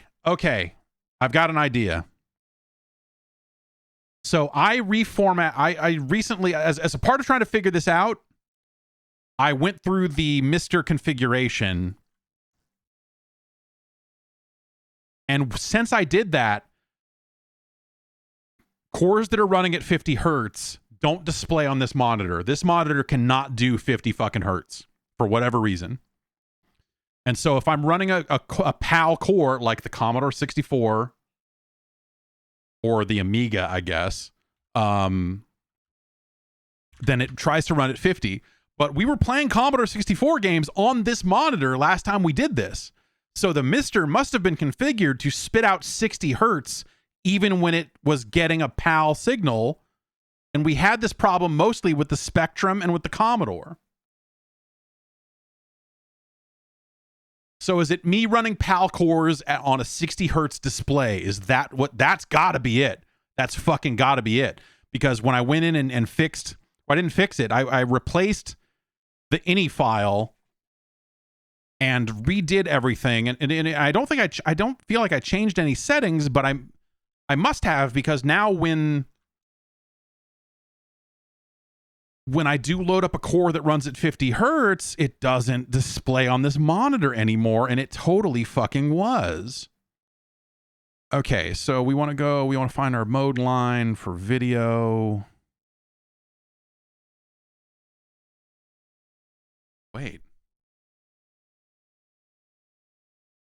I just have one.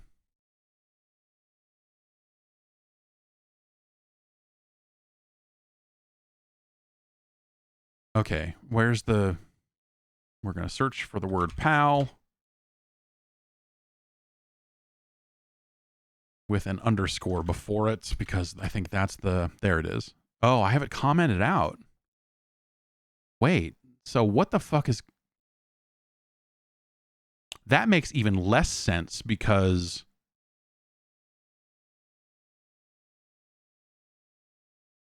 Okay, I'm going to open up so the cool thing about the Elgato software is it will report what resolution it's and frame rate it's seeing. And so you'll have to give it a sec here. So it is currently getting 1080 50, which is strange because I have the video mode set to be 60 at all times. Okay, we're going to uncomment the NTSC and PAL lines, which I thought I had uncommented before, but didn't.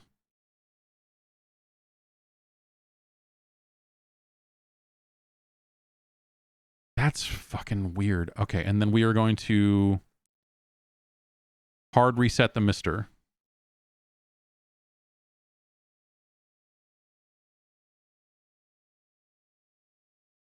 You can do core specific settings for the hertz if you want. And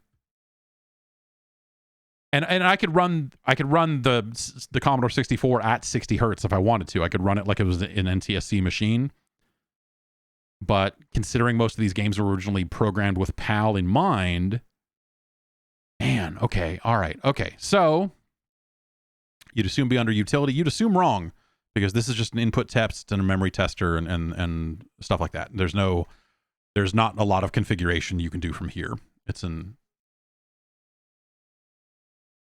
VSync adjust, John. Yeah, I don't have a mode 2 enabled. I'm a mode 1. I've been a mode 1 guy all along. Okay, we're going to try and load up this Commodore 64 core again.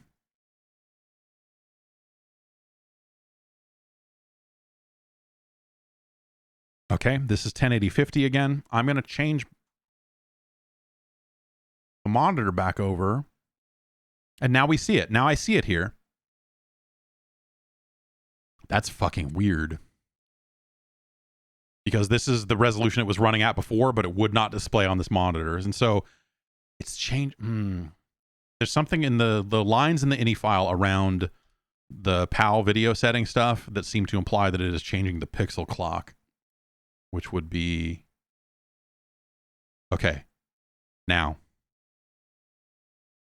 maybe this will be broken. That's my thought. Again, I won't be able to hear it.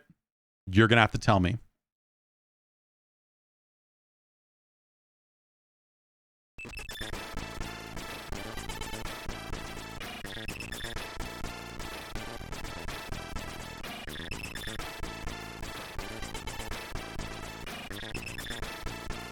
There.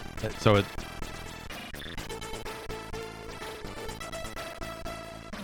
So that's bad? Okay, I'm going to switch back and I'm going to listen to the stream and double check. And double check. And double check. No, that's fine. That's actually how that's supposed to sound.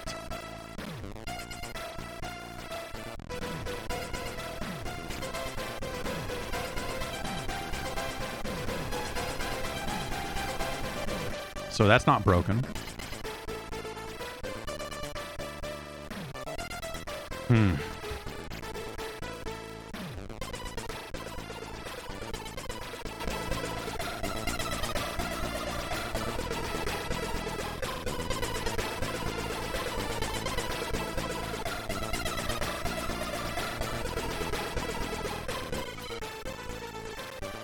Okay, well, let's try going back and forth a couple of times here. Now that we've loaded this core, maybe if we go back to Game Boy.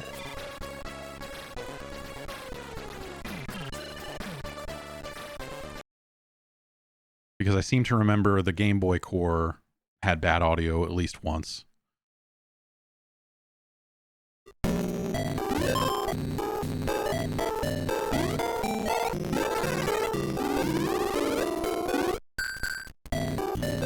It's bad? Okay. Okay, good. And so at the capture card software it sounds fine. Card software it sounds fine. Okay, there it is. Card software it sounds fine. Okay, there it is. Card software it sounds fine. Okay, there it is. Card software it sounds fine. Okay, there it is. Card software it sounds fine. Okay, there it is. Card software it sounds fine. Okay, there it is. Card software it sounds fine. Okay, there it is. Card software it sounds fine. Okay, there it is. Card software it sounds fine. Okay, there it is. Card software it sounds fine. Okay, there it is. Card software it sounds fine. Okay, there it is. Card software it sounds fine.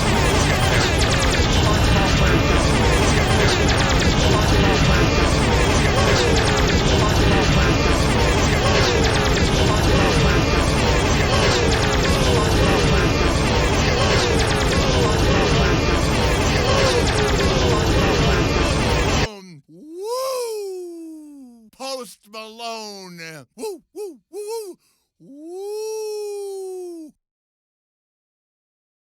Okay. So now, tell me if this fixes it. This still sounds bad. And now you'll hear nothing. Now, how's this?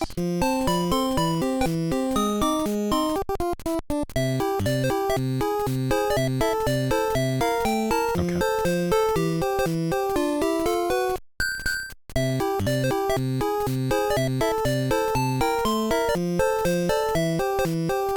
Okay. So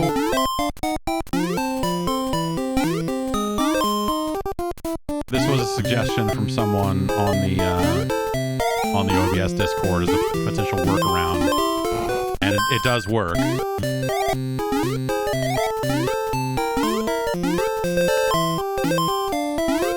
But this has to be so. Yeah, okay. If the game volume's a bit loud, I can fix that. That's.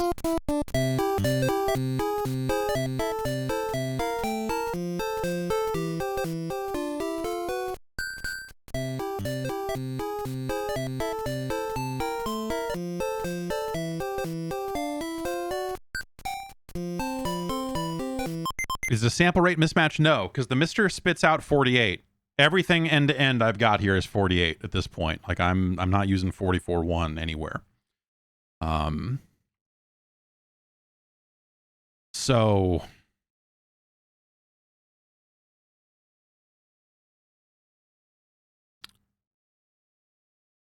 is this a war? So this is a ROM hack. This is what is this called? Super Mario Land DX, and basically someone hacked Super Mario Land into becoming a Game Boy Color game, which is a cool. It's a little awkward. The Mario sprite being redrawn, it kind of looks a little. The size on it's a little strange by comparison, but I think it still works pretty well. I actually played through and finished this a while back.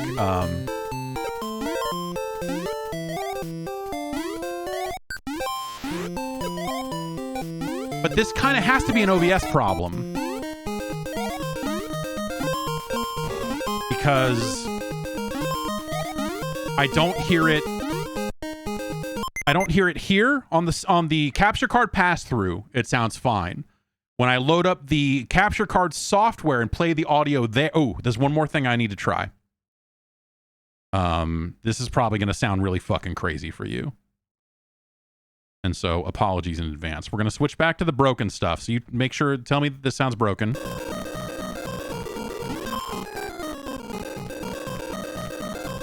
Broken. Okay.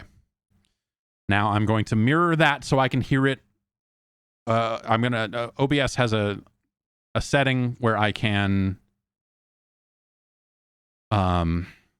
send that audio out to the desktop so that I can hear it there, and I'm curious to hear it if it's broken there.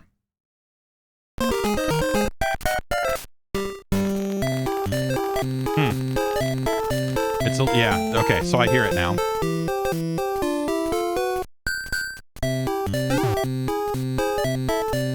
But it just got better, right? This is less broken.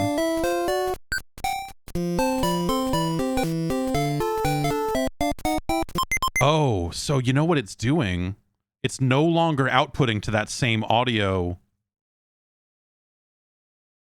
Huh. Okay, so when I set it to output desktop audio direct sound, it fixes it. Now, when I set it back to capture audio only, it will be emitting out of that same audio device that it was before. So is it broken now? Or did we fix it by doing that? Because that might have been the kind of handle jiggling that it needed to fix itself. Okay. Okay. I feel like this is something I can maybe report to the OBS folks and see what they think about it. But this also might be a weird case of like, well, that's the thing though. It wouldn't matter. Like if it was broken across the board, you would go, oh, this is a capture card issue, not a capture software issue.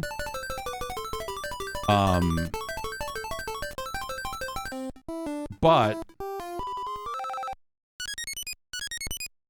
the pass-through audio sounds good. The internal capture software sounds good. And when I split out the capture card audio into its own audio device in OBS, so if I pretend it's a microphone or an auxiliary audio input and use that one instead of the capture card's kind of built-in audio device that shows up in OBS, that works. It's just that specific built-in audio source that comes in with the capture card, that's the one that gets broken. And it only gets broken when I move from PAL to NTSC. Or when I'm fucking around with some kind of 50 hertz, 60 hertz kind of switch over on some of these MiSTer cores. Which didn't happen before. That didn't happen in OBS 28. That only started happening in the OBS 29 betas.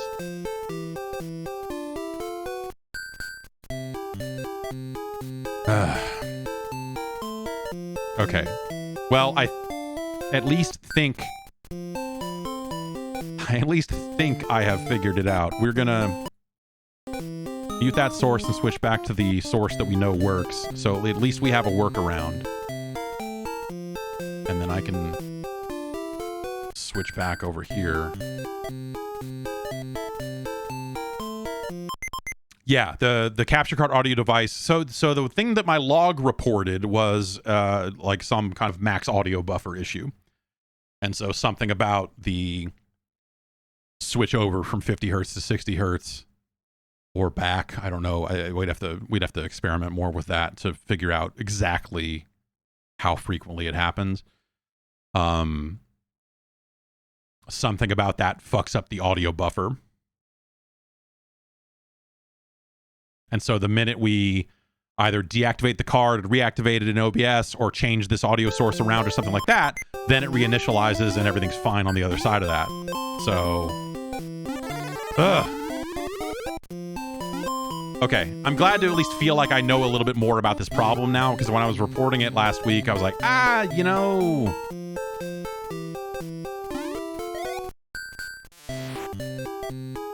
So now the other...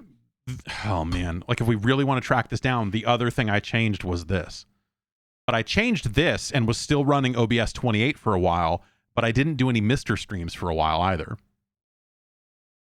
No, it couldn't be that, because if it was the splitter, then everything coming out of the splitter would be fucked. And so that means everything that I hear on the pass-through and everything I hear on the capture software, everything would be fucked if it was broken there. Right?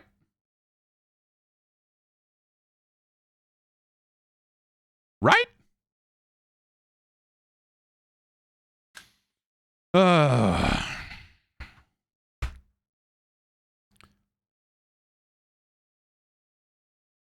Yeah, OBS 28 was an interesting update because of they moved to, what is it, QT6 or whatever, and so a lot of plugins broke. A lot of plugins broke. But I think most of the key plugins have been fixed.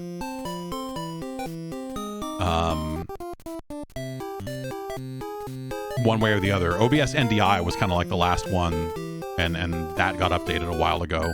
That was like the last one I was using.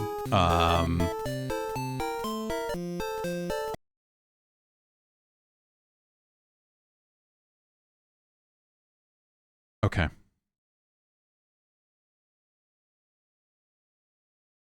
Oh, is it treating this like a different... Why am I doing this? What am I doing? Why did we... What is happening? Why did I load up the... Why am I loading up Mega Duck games? What the fuck is... Who's doing this to me?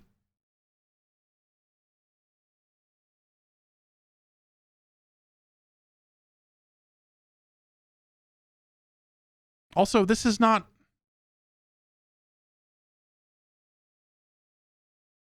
Okay. Hang on. Sorry, I need to... This might not be hitting the right directory for games. And there's one way for me to easily find that out, and it's to go to PlayStation here.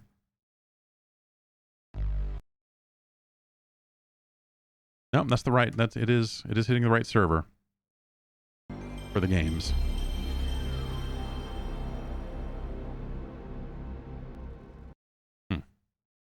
Okay. Thank you, Phantom Not. Thank you, Phantom Not, for clipping that out. That's yeah, I'll try to send that to the OBS folks a little later. And see if anyone's got anything to say. I don't know.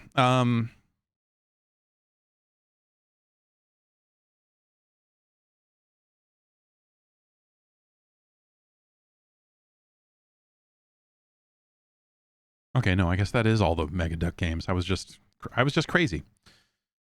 So this Game Boy Core is from August, and there's some kind of update. Anyway, we're not gonna.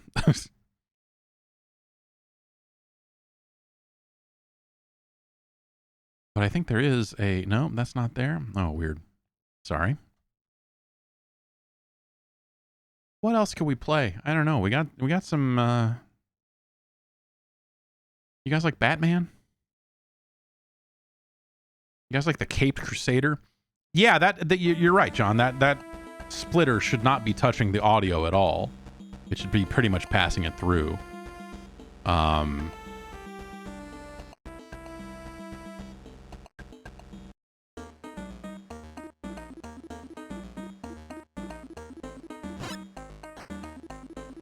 Batman.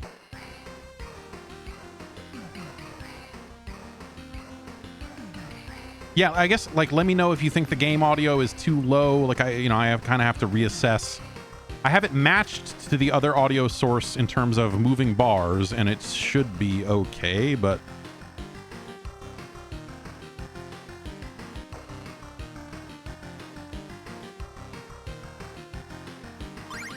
Here we go. This is everyone's favorite Batman game, right?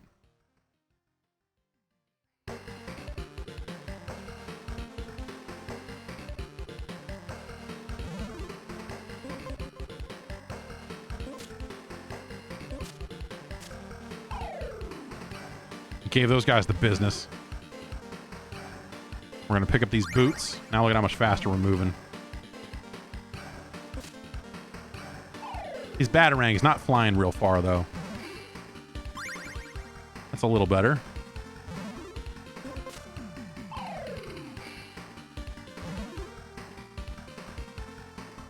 We got an L. Now, yeah, we got a little bit more length on these batarangs. This is everyone's favorite Batman game. People go like, hey, play some Batman. This is what you're talking about, right?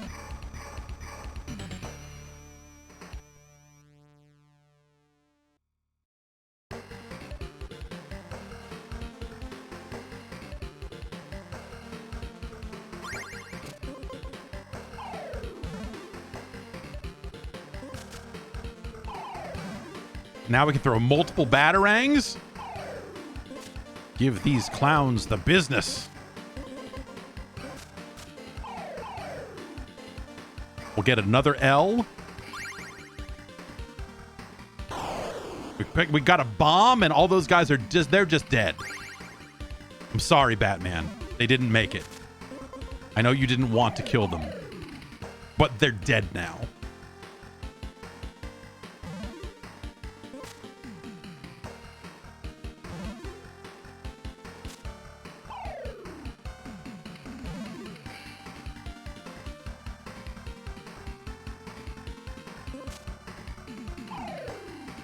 All right, Batman's got that L in him. He's incredibly lifted.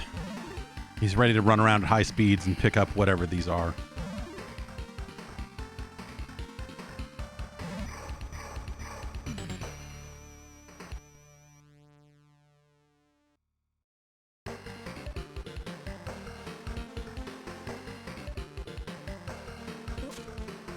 And you keep these power-ups between levels, so it's like, oh, that guy rushed me. We need these boots for even more speed. Okay, apparently now that we've done this, there's a hidden something here. There we go.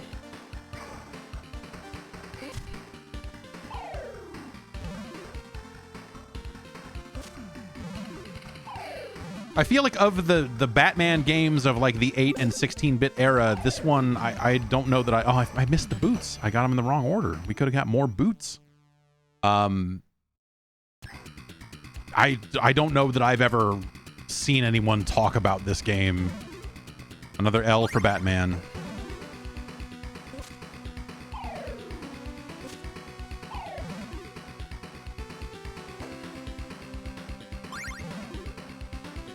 And this game seems totally okay, and you know, you think about it in the context of like, well, it's the same platform that Bomberman appeared on. And you're like, oh, okay, yeah, I guess, you know. it's just it just feels so out of step with like what we, you know, when you think about all the other Batman games that came out, all the side scrollers and everything, that this just feels like a really weird, like this could have been anything. This didn't need to be Batman.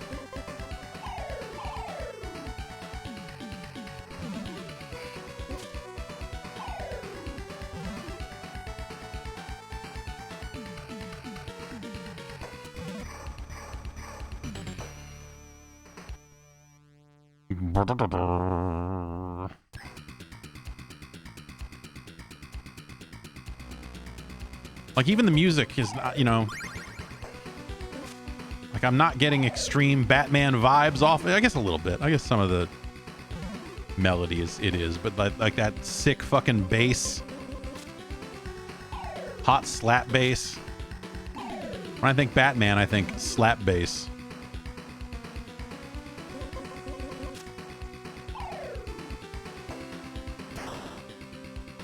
Is this the music from the NES game? It's been too long since I played that one. I only played this game now. This is the only Batman game I recognize now. I'm done with all that other shit.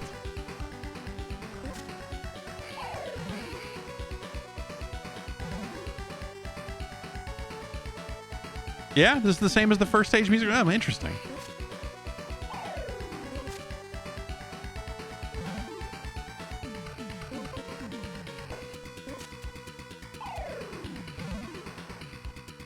That's even weirder in some ways.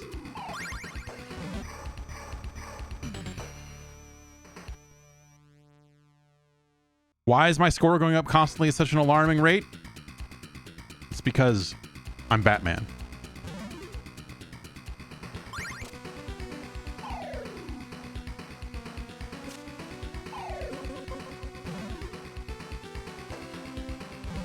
Capitalism, that's why.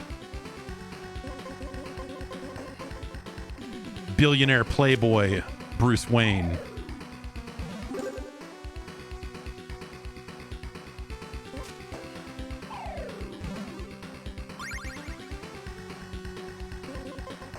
That guy's hauling ass. But we're just invincible now.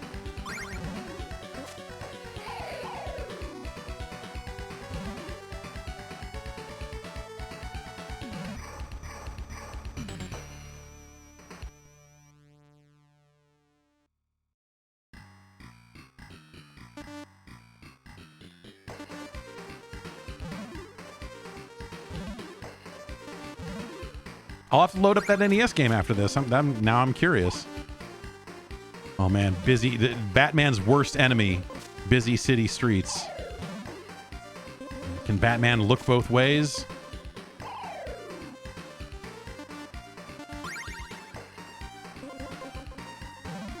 Homeboy there just has a fucking gun. This game has retro achievements if you care.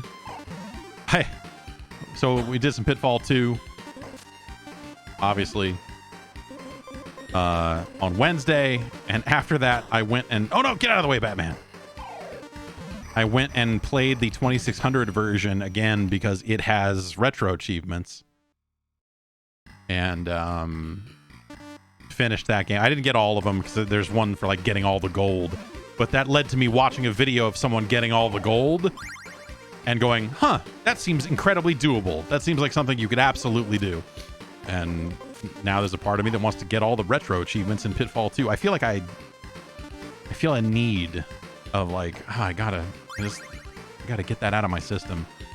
I probably will record another video about Pitfall 2 for the Jeff Gerstmann Hall of Fame.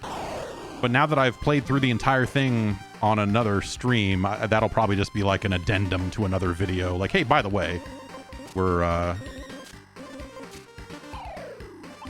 putting it in the hall. Here's a little bit of it. But, Batman's dead. So we keep... did we lose like one level of power up for dying? Is that what it is? These gun guys are fuckers.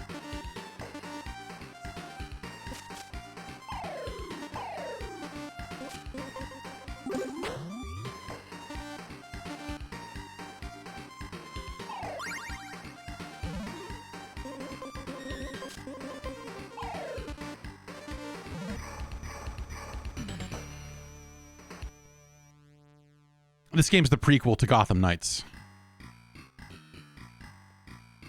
Because as you can see, Batman is alive.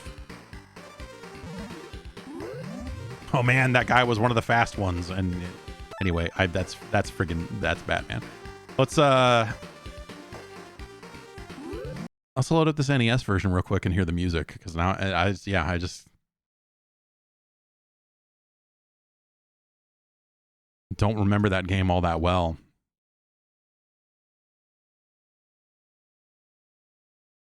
Yes, Badman. That's what we're looking for, right? Badman.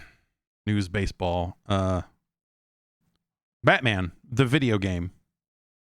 USA.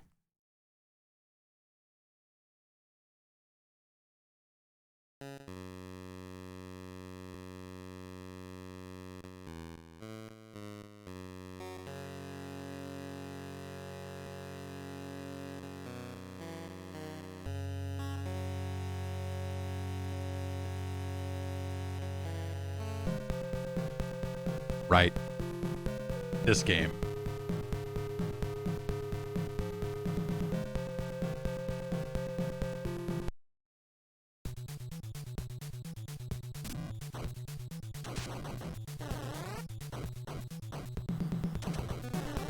Right. Yeah. Okay. Good ass drums.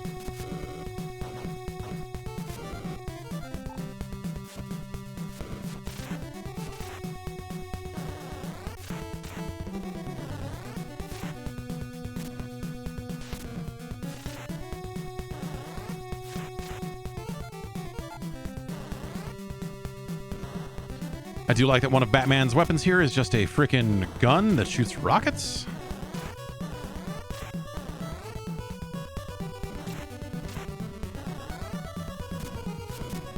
Oh right, this had that cool wall jump.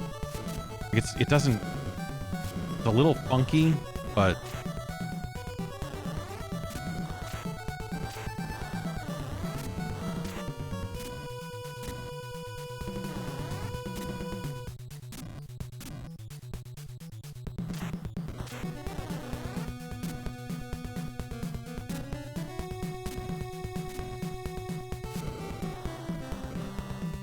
not that kind of game, huh?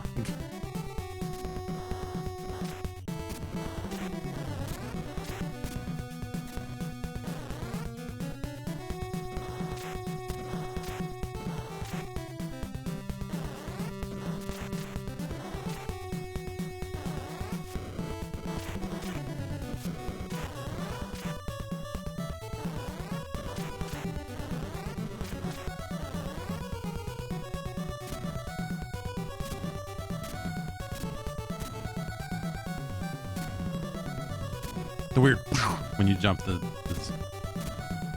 just nothing up here. Like, hey, congratulations, you learned how the wall jump works. What's your reward? Jack fuck.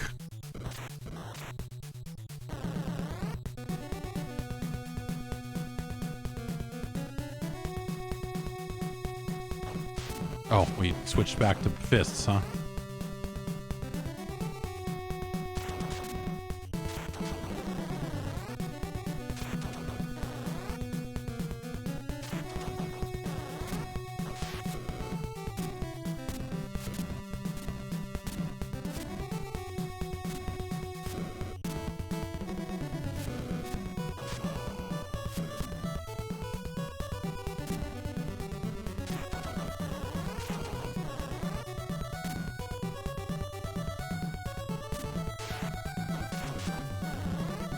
Yeah, this game's all right. I remember like renting this game. I don't think I ever owned it.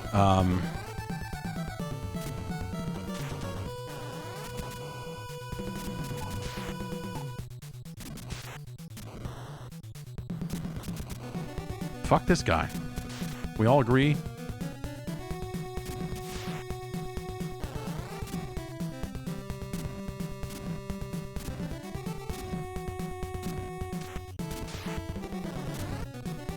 Can we all agree that this guy can suck it?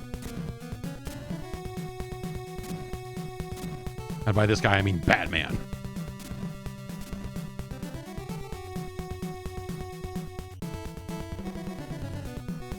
Oh.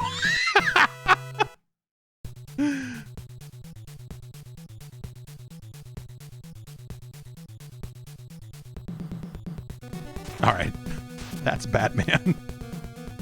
So then, I guess I remember Return of the Joker maybe a little more. That was the game that had the yellow box, right?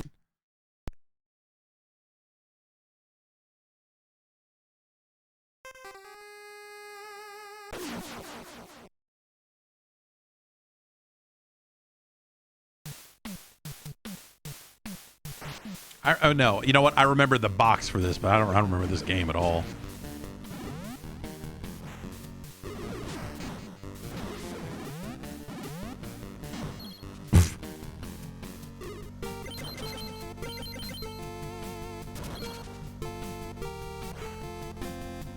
This is a weird guy.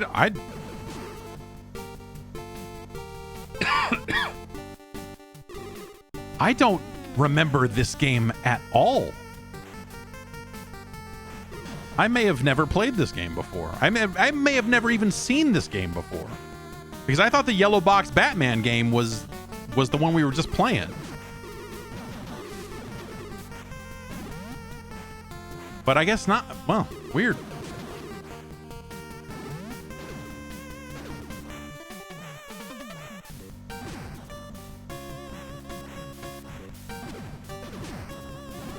Weird. There's some good looking fire on this thing. Oh, that's you're a thing? Okay, not anymore.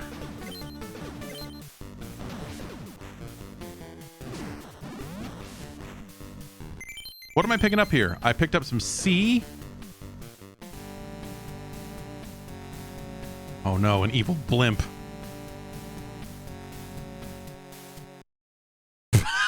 Okay.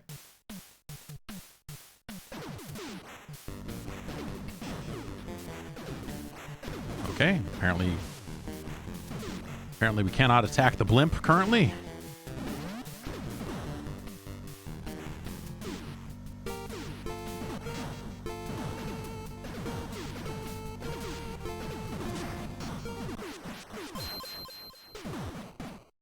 They blew up Batman.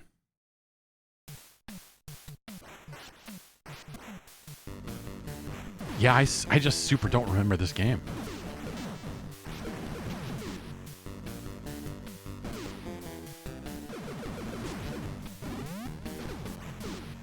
Oops. And then what? Okay. Batman 3. Here's an aftermarket pirate game called Batman 3. Let's hope it's not full of weird nudity or something. Yep. There it is. There's Batman. Oh. Okay. It's just a pirate version of Batman Returns. Oops. I did not mean to do that. Let's just load the regular, real version of Batman Returns if we're going to do that instead of...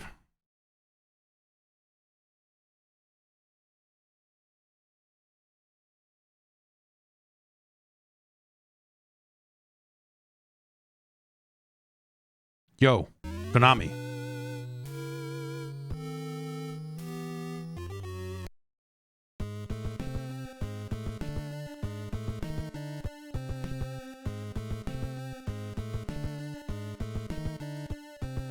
Still need Saturn Batman Forever. Yeah, that thing. I owned that game.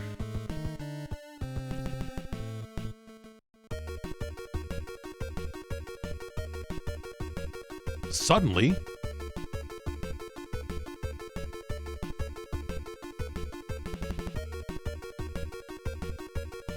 All right, Red Triangle Circus game. Gang, gang, gang.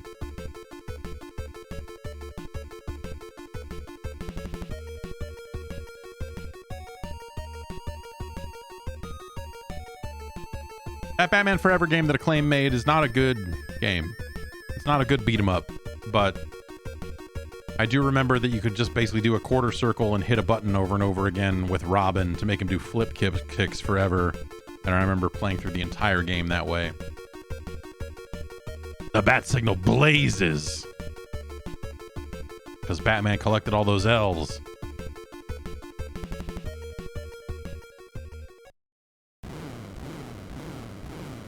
Is it falling out of the sky?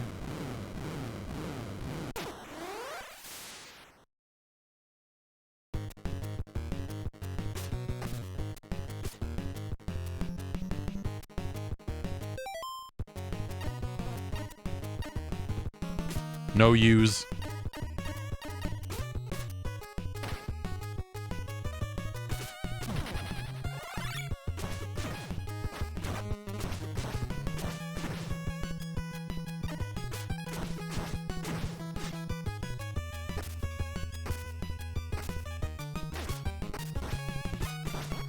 This is a pretty sub-Turtles kind of thing that we're playing here.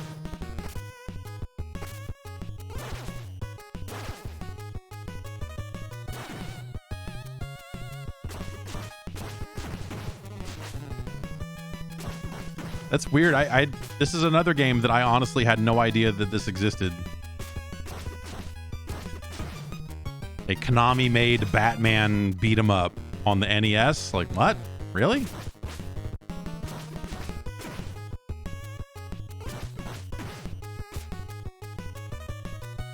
The fuck? Get these weird creeps away from me.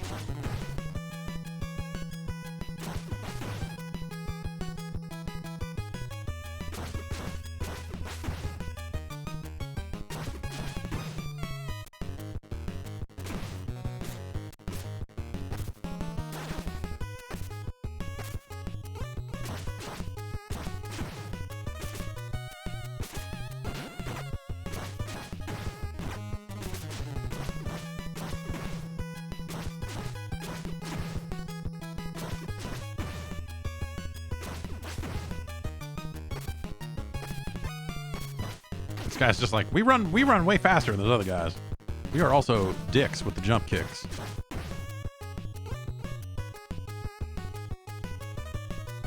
Just I don't know, man. Look at this game. I had no idea. You think, like, oh yeah, I got a pretty firm handle on games that came out on the NES. Generally speaking, I think I know what's what. But like, man, that's like 2 Batman games in a row that I'm like, what the fuck is this? Crazy.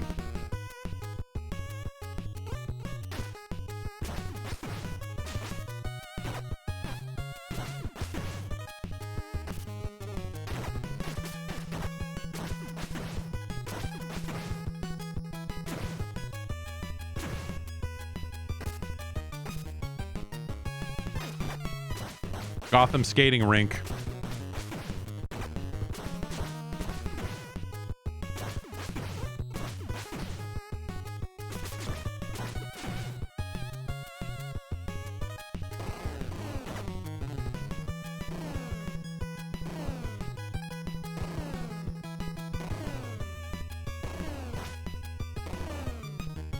Oh, this is ice. That's why I'm sliding around. I was like, what the fuck? Why does it feel broken all of a sudden? Oh, this is fun.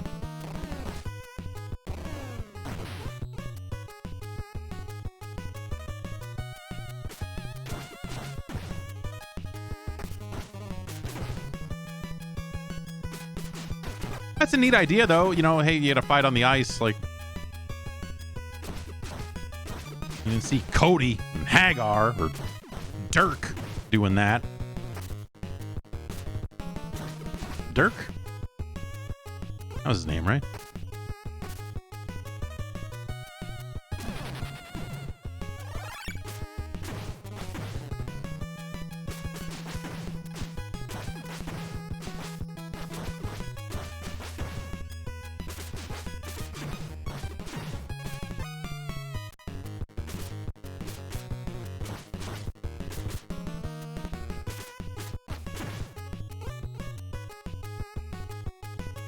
And this is okay for what it is. I don't know. The battle in front of the plaza.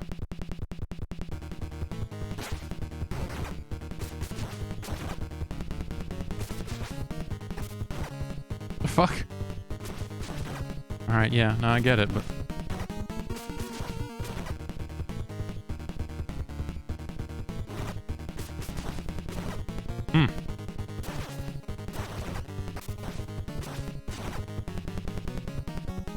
oh, I guess I have my weapons or whatever. Maybe I should have used.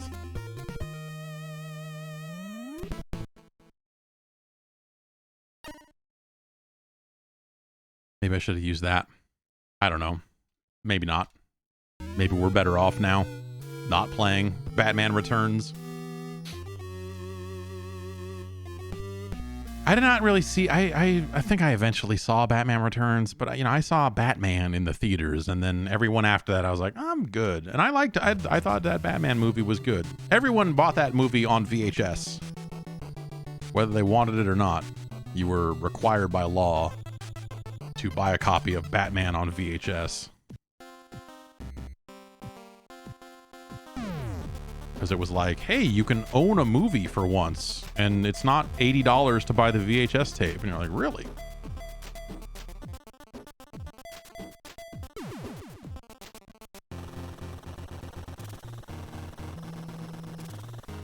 Tale of the Rat Ship. A Bobo not like intruders. I'm gonna beat you up.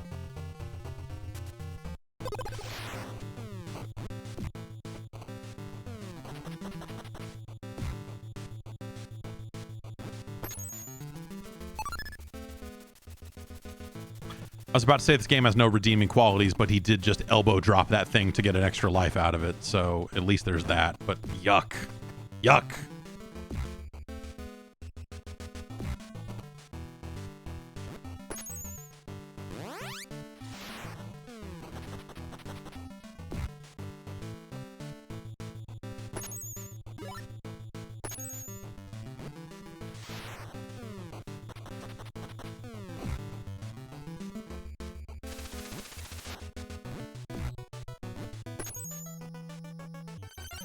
Pills.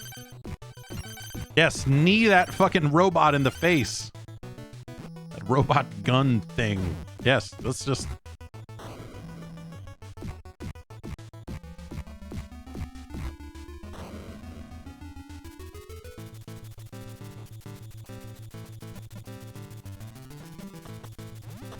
You know, I was going to say it's a shame that they went and sullied the good name of Double Dragon by partnering them with the frickin' Battletoads, but honestly, by the time this game came out, the Double Dragon name had been pretty well sullied.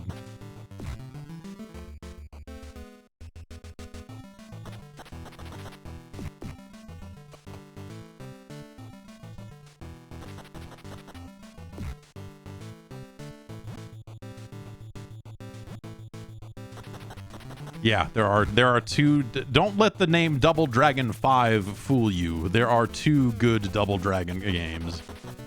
I will allow, you know what? I'll allow you a third. Well, let's just go play that, man. Because what if we were playing that instead of this? That sounds pretty good.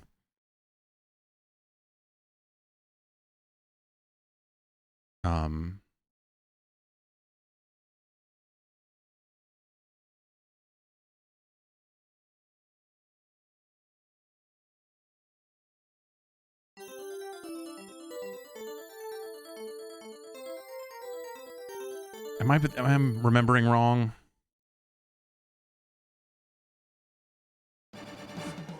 No, I'm remembering right.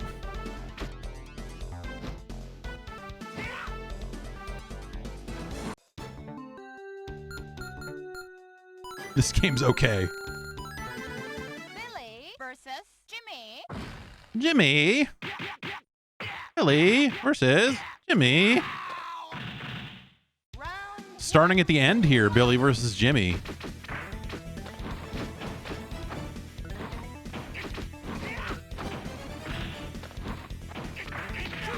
This is just a weird fighting game. I don't know. It's...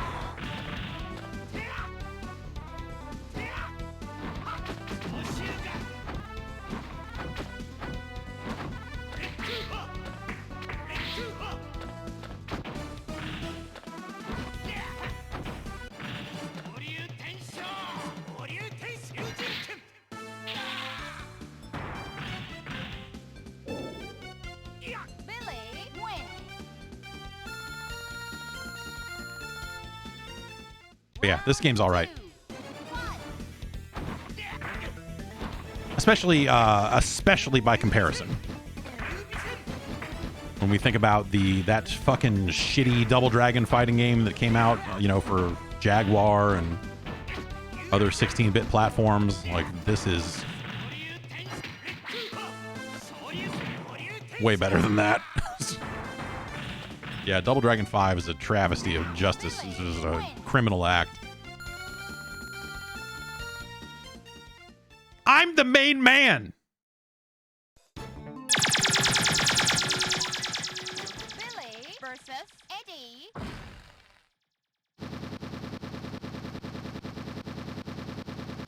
It's a great sound effect. It's a very accurate sounding helicopter. Round one. Fight.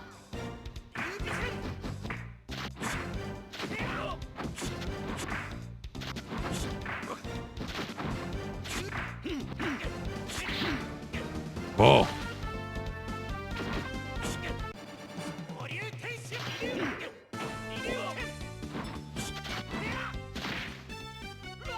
Well, I guess I'm not the main man anymore. It's Eddie now. Billy lose.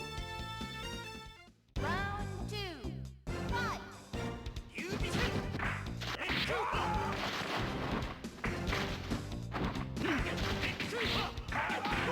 Ugh.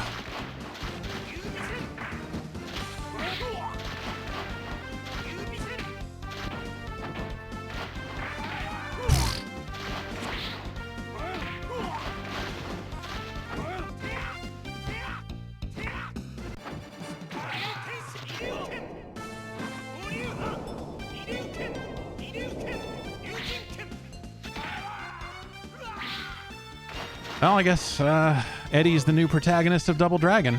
Billy lose. Billy lose.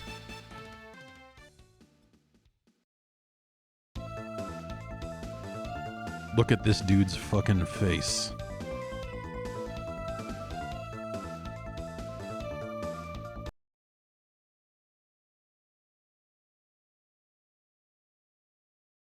Well, I'm glad we drank all those Celsiuses, at least because they're gone now.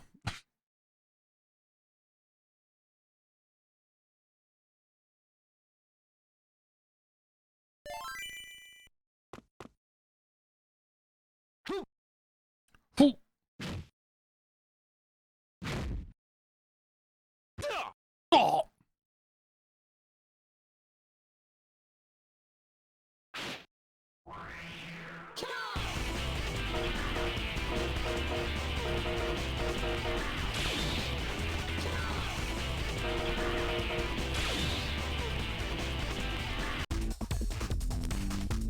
This is a neat game also.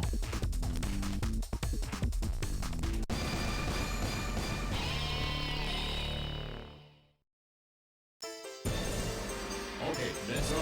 Ready, go!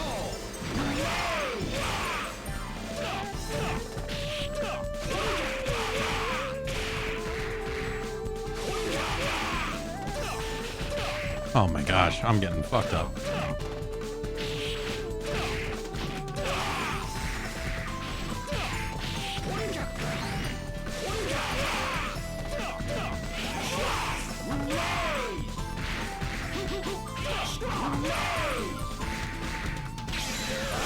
Oh gosh, okay. I need to figure out how to tag. It says change okay, so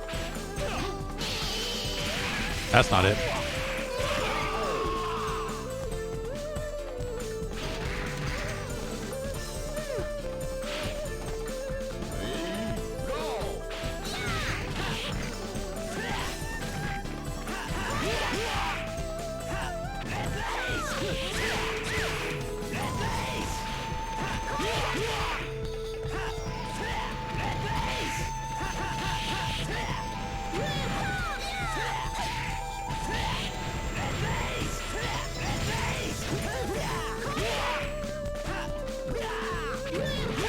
Oh my, yeah.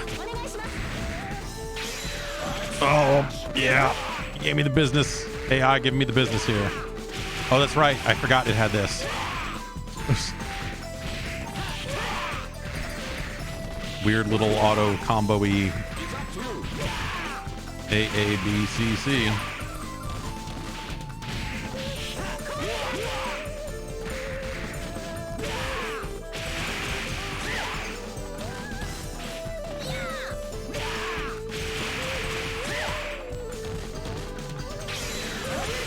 Oh. Oh. That car's running. You can tell it's running because of how it's moving.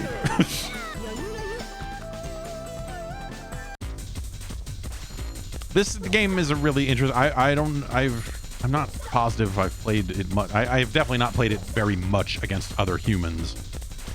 But it's fucking neat. I don't know.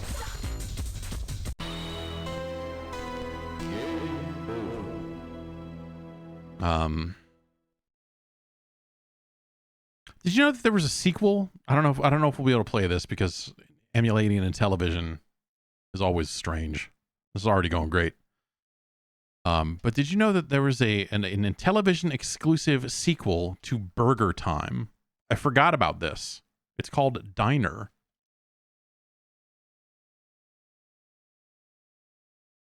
Well, we have accidentally.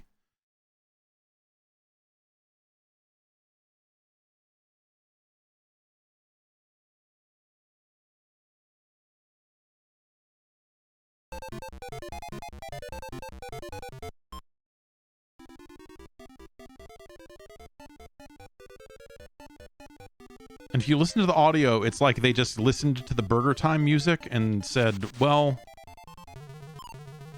what if we just kind of do the opposite thing here? And so we have to take these balls of presumably some kind of food, and we've got to kick them down to the bottom. But it's a weird 3D play space, unlike the weird, the kind of more standard side-scrolling nature of the original Burger Time.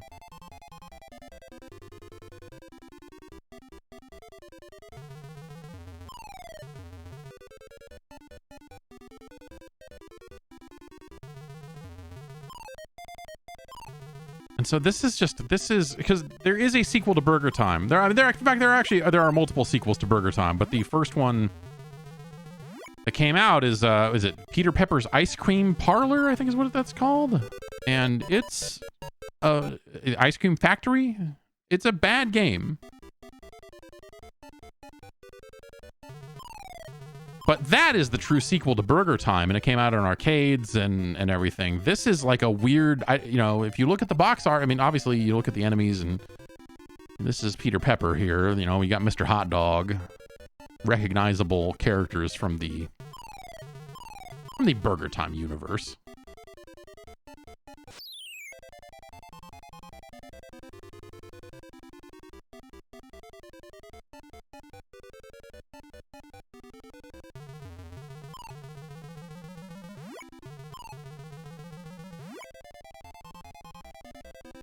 And I would say, like, oh, are these balls meant to be ice cream? But as you see them forming something at the bottom, it doesn't really seem like that's meant to be a big thing of ice cream to me. I don't know what that is. It just looks like some kind of mountain of gruel. Here we are at Ray's.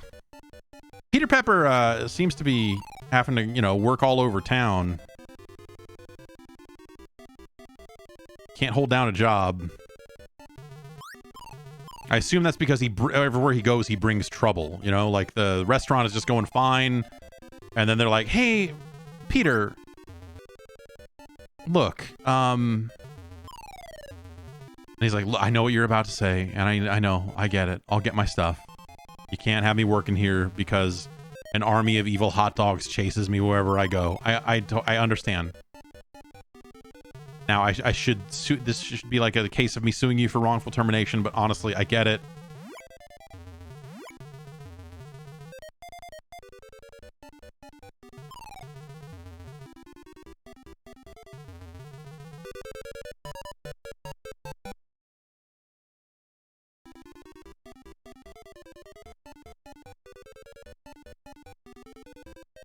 Look at the smoothness on the number of frames on these gaps that open up. Like how... Will I die? I will. Look at how smooth the holes in the floor when they open. Like how smooth it moves compared to literally everything else in the entire fucking game.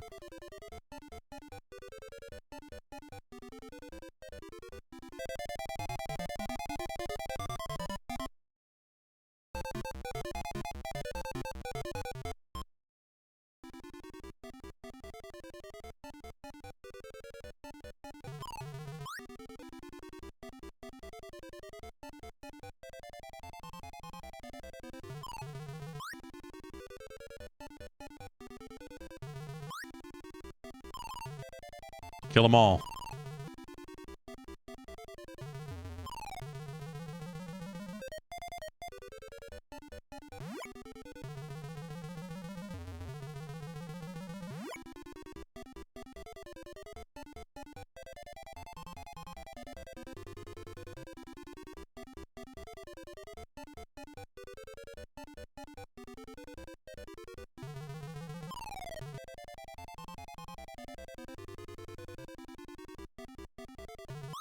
Yeah.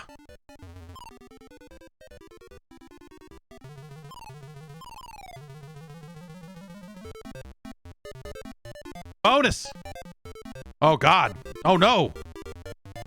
Do I get the bonus for dodging these things or collecting them?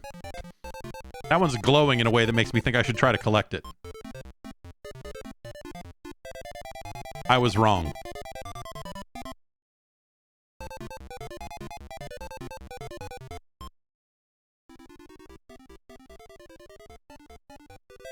Now we got an evil banana chasing us? What kind of diner is this?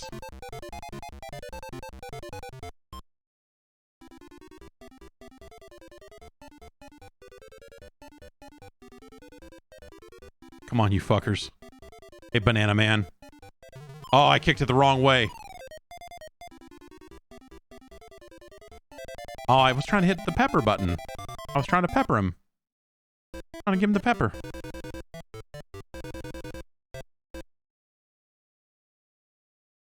That banana should be an emote. You're right. When you're right, you're right. Also, 1987 for the Intellivision is when someone got the big idea of, let's make Diner the Burger Time sequel. The Burger Time squeakquel. Amaze your friends. Let's make a sequel to that 1982 banger, Burger Time. Here, now, in 1987. Now, by 1987, do you mean after the release of the NES in North America? Yes. Imagine a world where there was a new Intellivision game that came out in the same era as the old 8-bit Nintendo. And now, you don't have to imagine because it's true and it happened. Isn't that terrifying?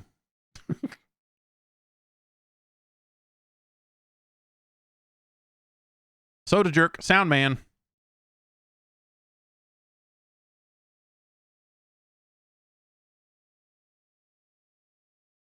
Yeah, mail order only. Yeah, this is pretty, yeah.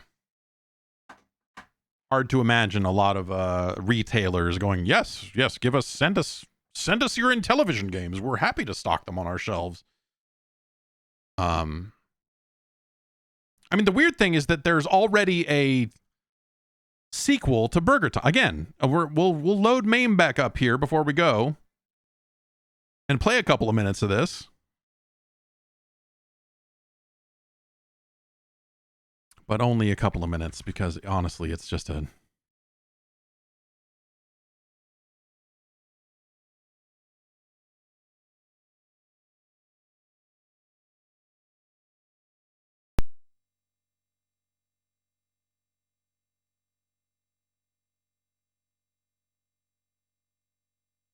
This is not a good video game. Let's, can we capture it this way? Let's try to capture it this way. Yeah.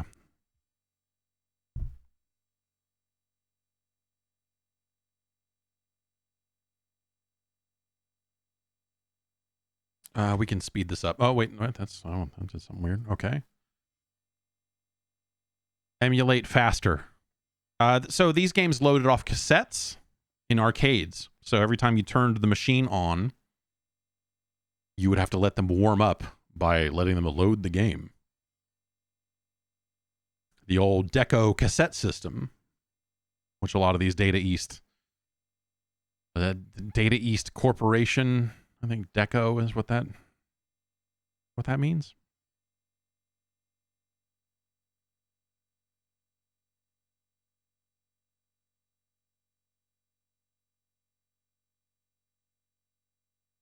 Yeah, it's not the Konami bubble system, unfortunately. That's That's too good. Getting that morning music.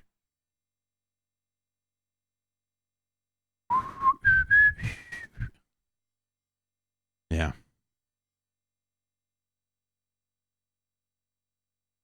Here we are at Peter Pepper's Ice Cream Factory. So this is 1984.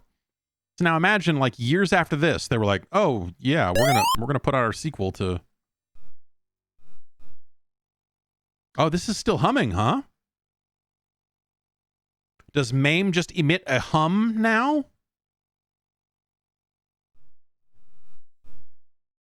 Does this sound as crazy as the other thing did?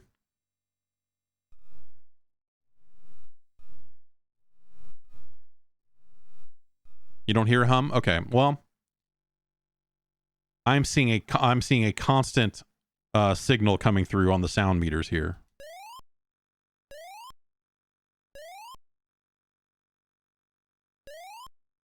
You're not getting any sound at all? Yeah, you're hearing yeah, there shouldn't be any sound other than...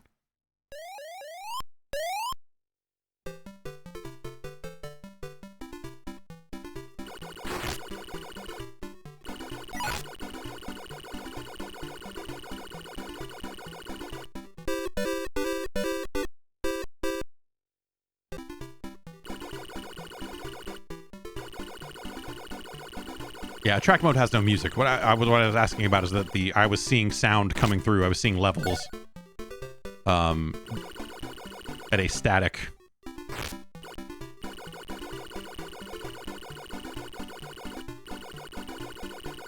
level coming through, which... Oh god, I got stuck on that thing and now I'm dead. This game is bad.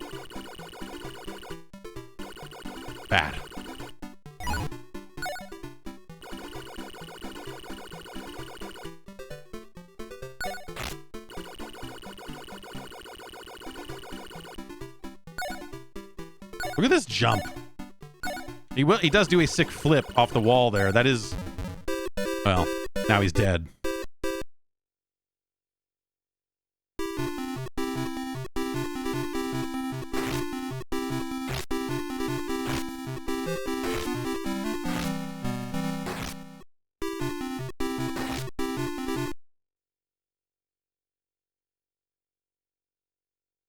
This game is... No, this is not pretty good. This is not a good game. This game is fucking dreadful. It plays bad. Do not be fooled.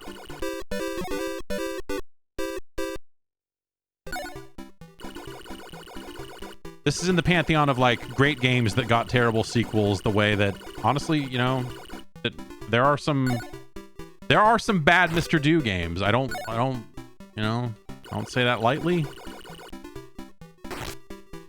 But it is true.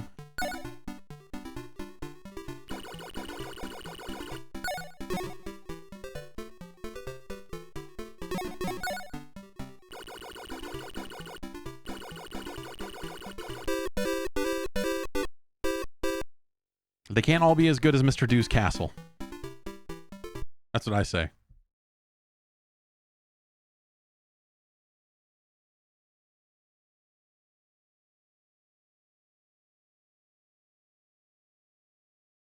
This is a stone cold classic. I think this game is probably actually better than Mr. Do in terms of just the look and the concept and kind of taking the space panic. The music's great.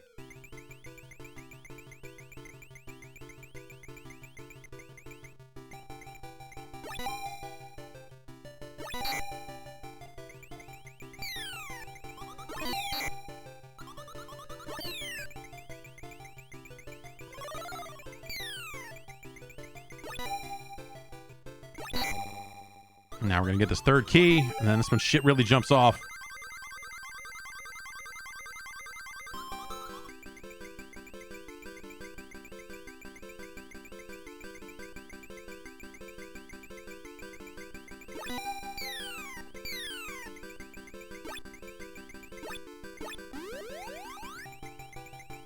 Well.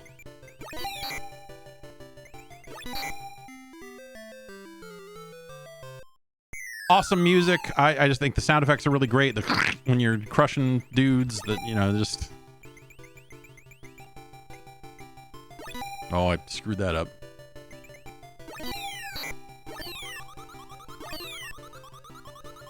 Oh, that'll kill me. Yeah, that's not good. Okay. Being able to sway these ladders, like if someone's climbing up at you, you can go like, well, fuck that, and move it over there. That's a really neat idea. I like the animation of these dudes climbing. I like crushing them through that. Ugh. Very satisfying.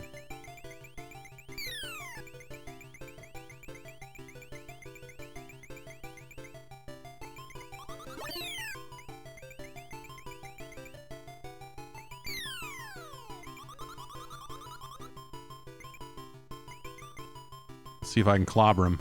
Uh-oh. That's not good.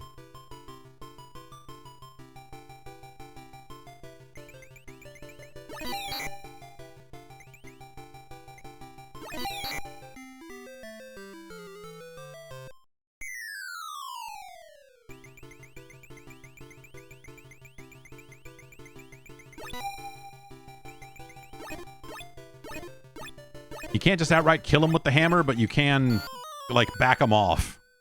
You can back them down if you come at them with the hammer. They're like, whoa! They will duck out of the way of it, which is another nice touch. It's just a game with especially for this era when there was maybe not a ton of nuance in video games. This game has some nice little shit in it. And then every Mr. Do game that came after this is terrible. There's Mr. Do, there's Mr. Do's Castle, and that's where it stops.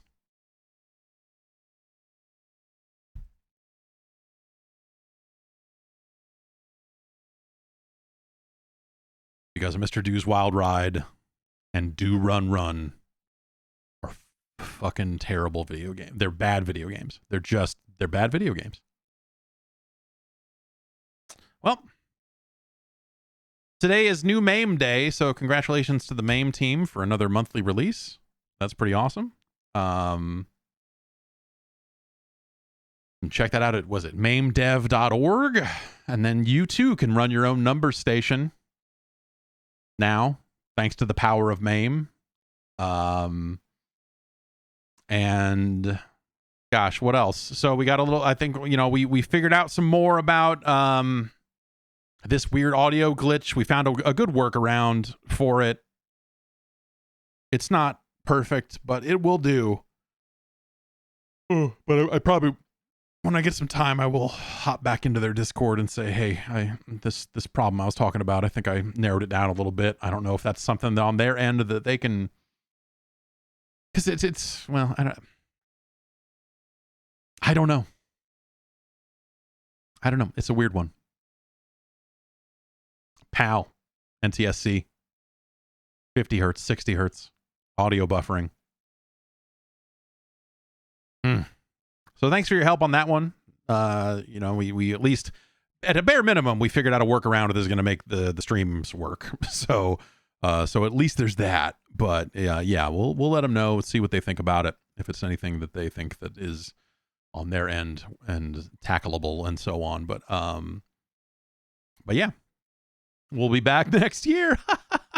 Woo! Yeah, we'll be back next week with the podcast and some more streams.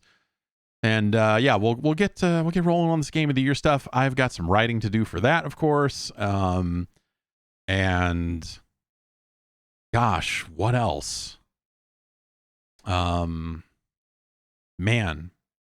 Yeah, thanks everybody for, I mean, it feels like it's been a full year, but I guess it was technically only half a year here that we've been streaming here from this broadcast location. It's been interesting putting together a Game of the Year list, because the first half of this year feels like a lifetime ago.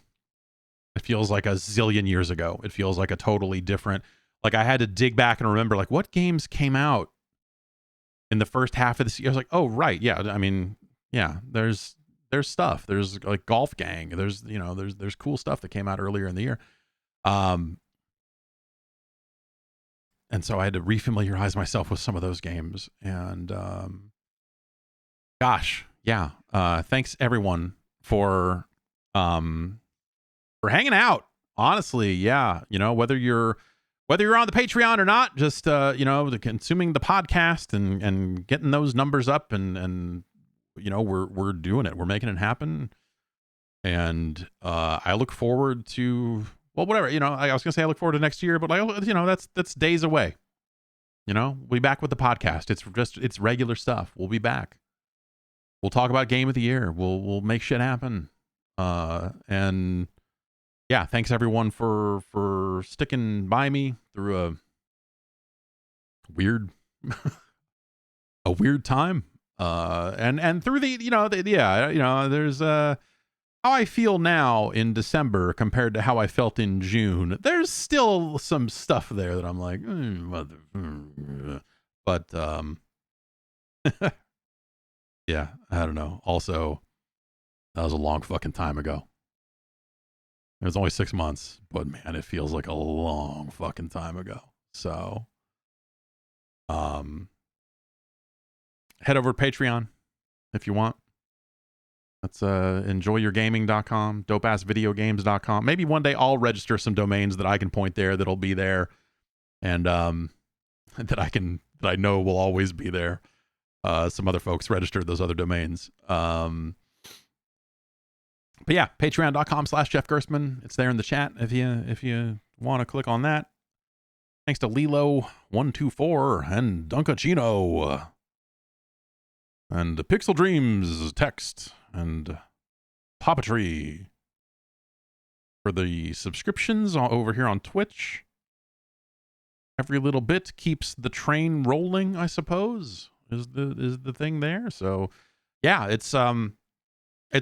We're gonna I'm you know, there's still like aspects of this that feel like a weird whirlwind, right? Like I just got my like business tax number and have registered a corporation and you know, done the business license stuff. And Cameo, when I've been on Cameo for like 6 months. I don't talk about it really, but I am on Cameo. It's funny. I don't know. Cameo is a very silly thing, and that's been fun to do. But yeah, I am doing that as well. And yeah, so now I don't have a business bank account open yet, but now that I have that tax number, I can do that, and I got to try to race through that here later today if I can. Yeah, you know, it's I was really stressed out about like there's more stuff I need to be doing. There's more stuff I need to be doing, and I still feel that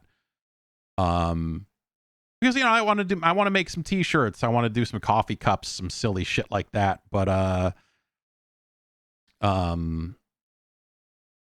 haven't found I have not nailed down a good merch partner and all of that, and I need to get someone to design it. I don't even have anyone making clips for social. I don't know. There's like aspects of this business that are like, hey, there's a part of it you have to spend doing what you can to get in front of more people.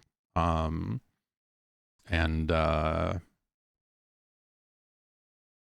know, like I'm not doing great at that, honestly, but you know, whatever. Like we'll get there. We'll get there. That's the position I've gotten into, is just like, okay, that's all stuff. There's an infinite number of things to do. And there always will be. So it's a matter of just like, okay, I've just got to like knock stuff out as I can. And, you know, without going crazy and still making sure that I can spend time with my family and not have to lock myself in here 24/7 or whatever. But yeah, anyway, thanks everyone for making all this happen. Honestly, you know, it's been fucking weird, but yeah, you know, there'll be a new Game Boys to Men hitting Patreon here over the next few days. I just gotta, make a couple of little chops to it and get that out there. We're talking about Nintendo this time. Have you heard of these guys? They made video games in the 80s. And Glenn's got a really crazy story about Nintendo. And then, I guess I won't say too much more than that, but there's fucking weird shit happened in the 90s. Nintendo had they were feeling it. They were feeling the heat from Sega there for a little while in the 90s. It's easy to forget, but there was a brief period of time there that Sega was really handing it to them, and they were maybe a little stressed out about it. But yeah, all right. I'm going to get going. Have a good one. Have a good Happy New Year. Stay safe. Stay healthy. Stay everything. And we'll be back on Tuesday with the podcast. And yeah, I'll be hitting Patreon with the Game Boys to Men and some of the Game of the Year voting stuff as soon as I get all that ready. And yeah, we'll get that rolling. We'll award some awards and talk games as we do. So take care of yourselves. I'll see you then. Bye.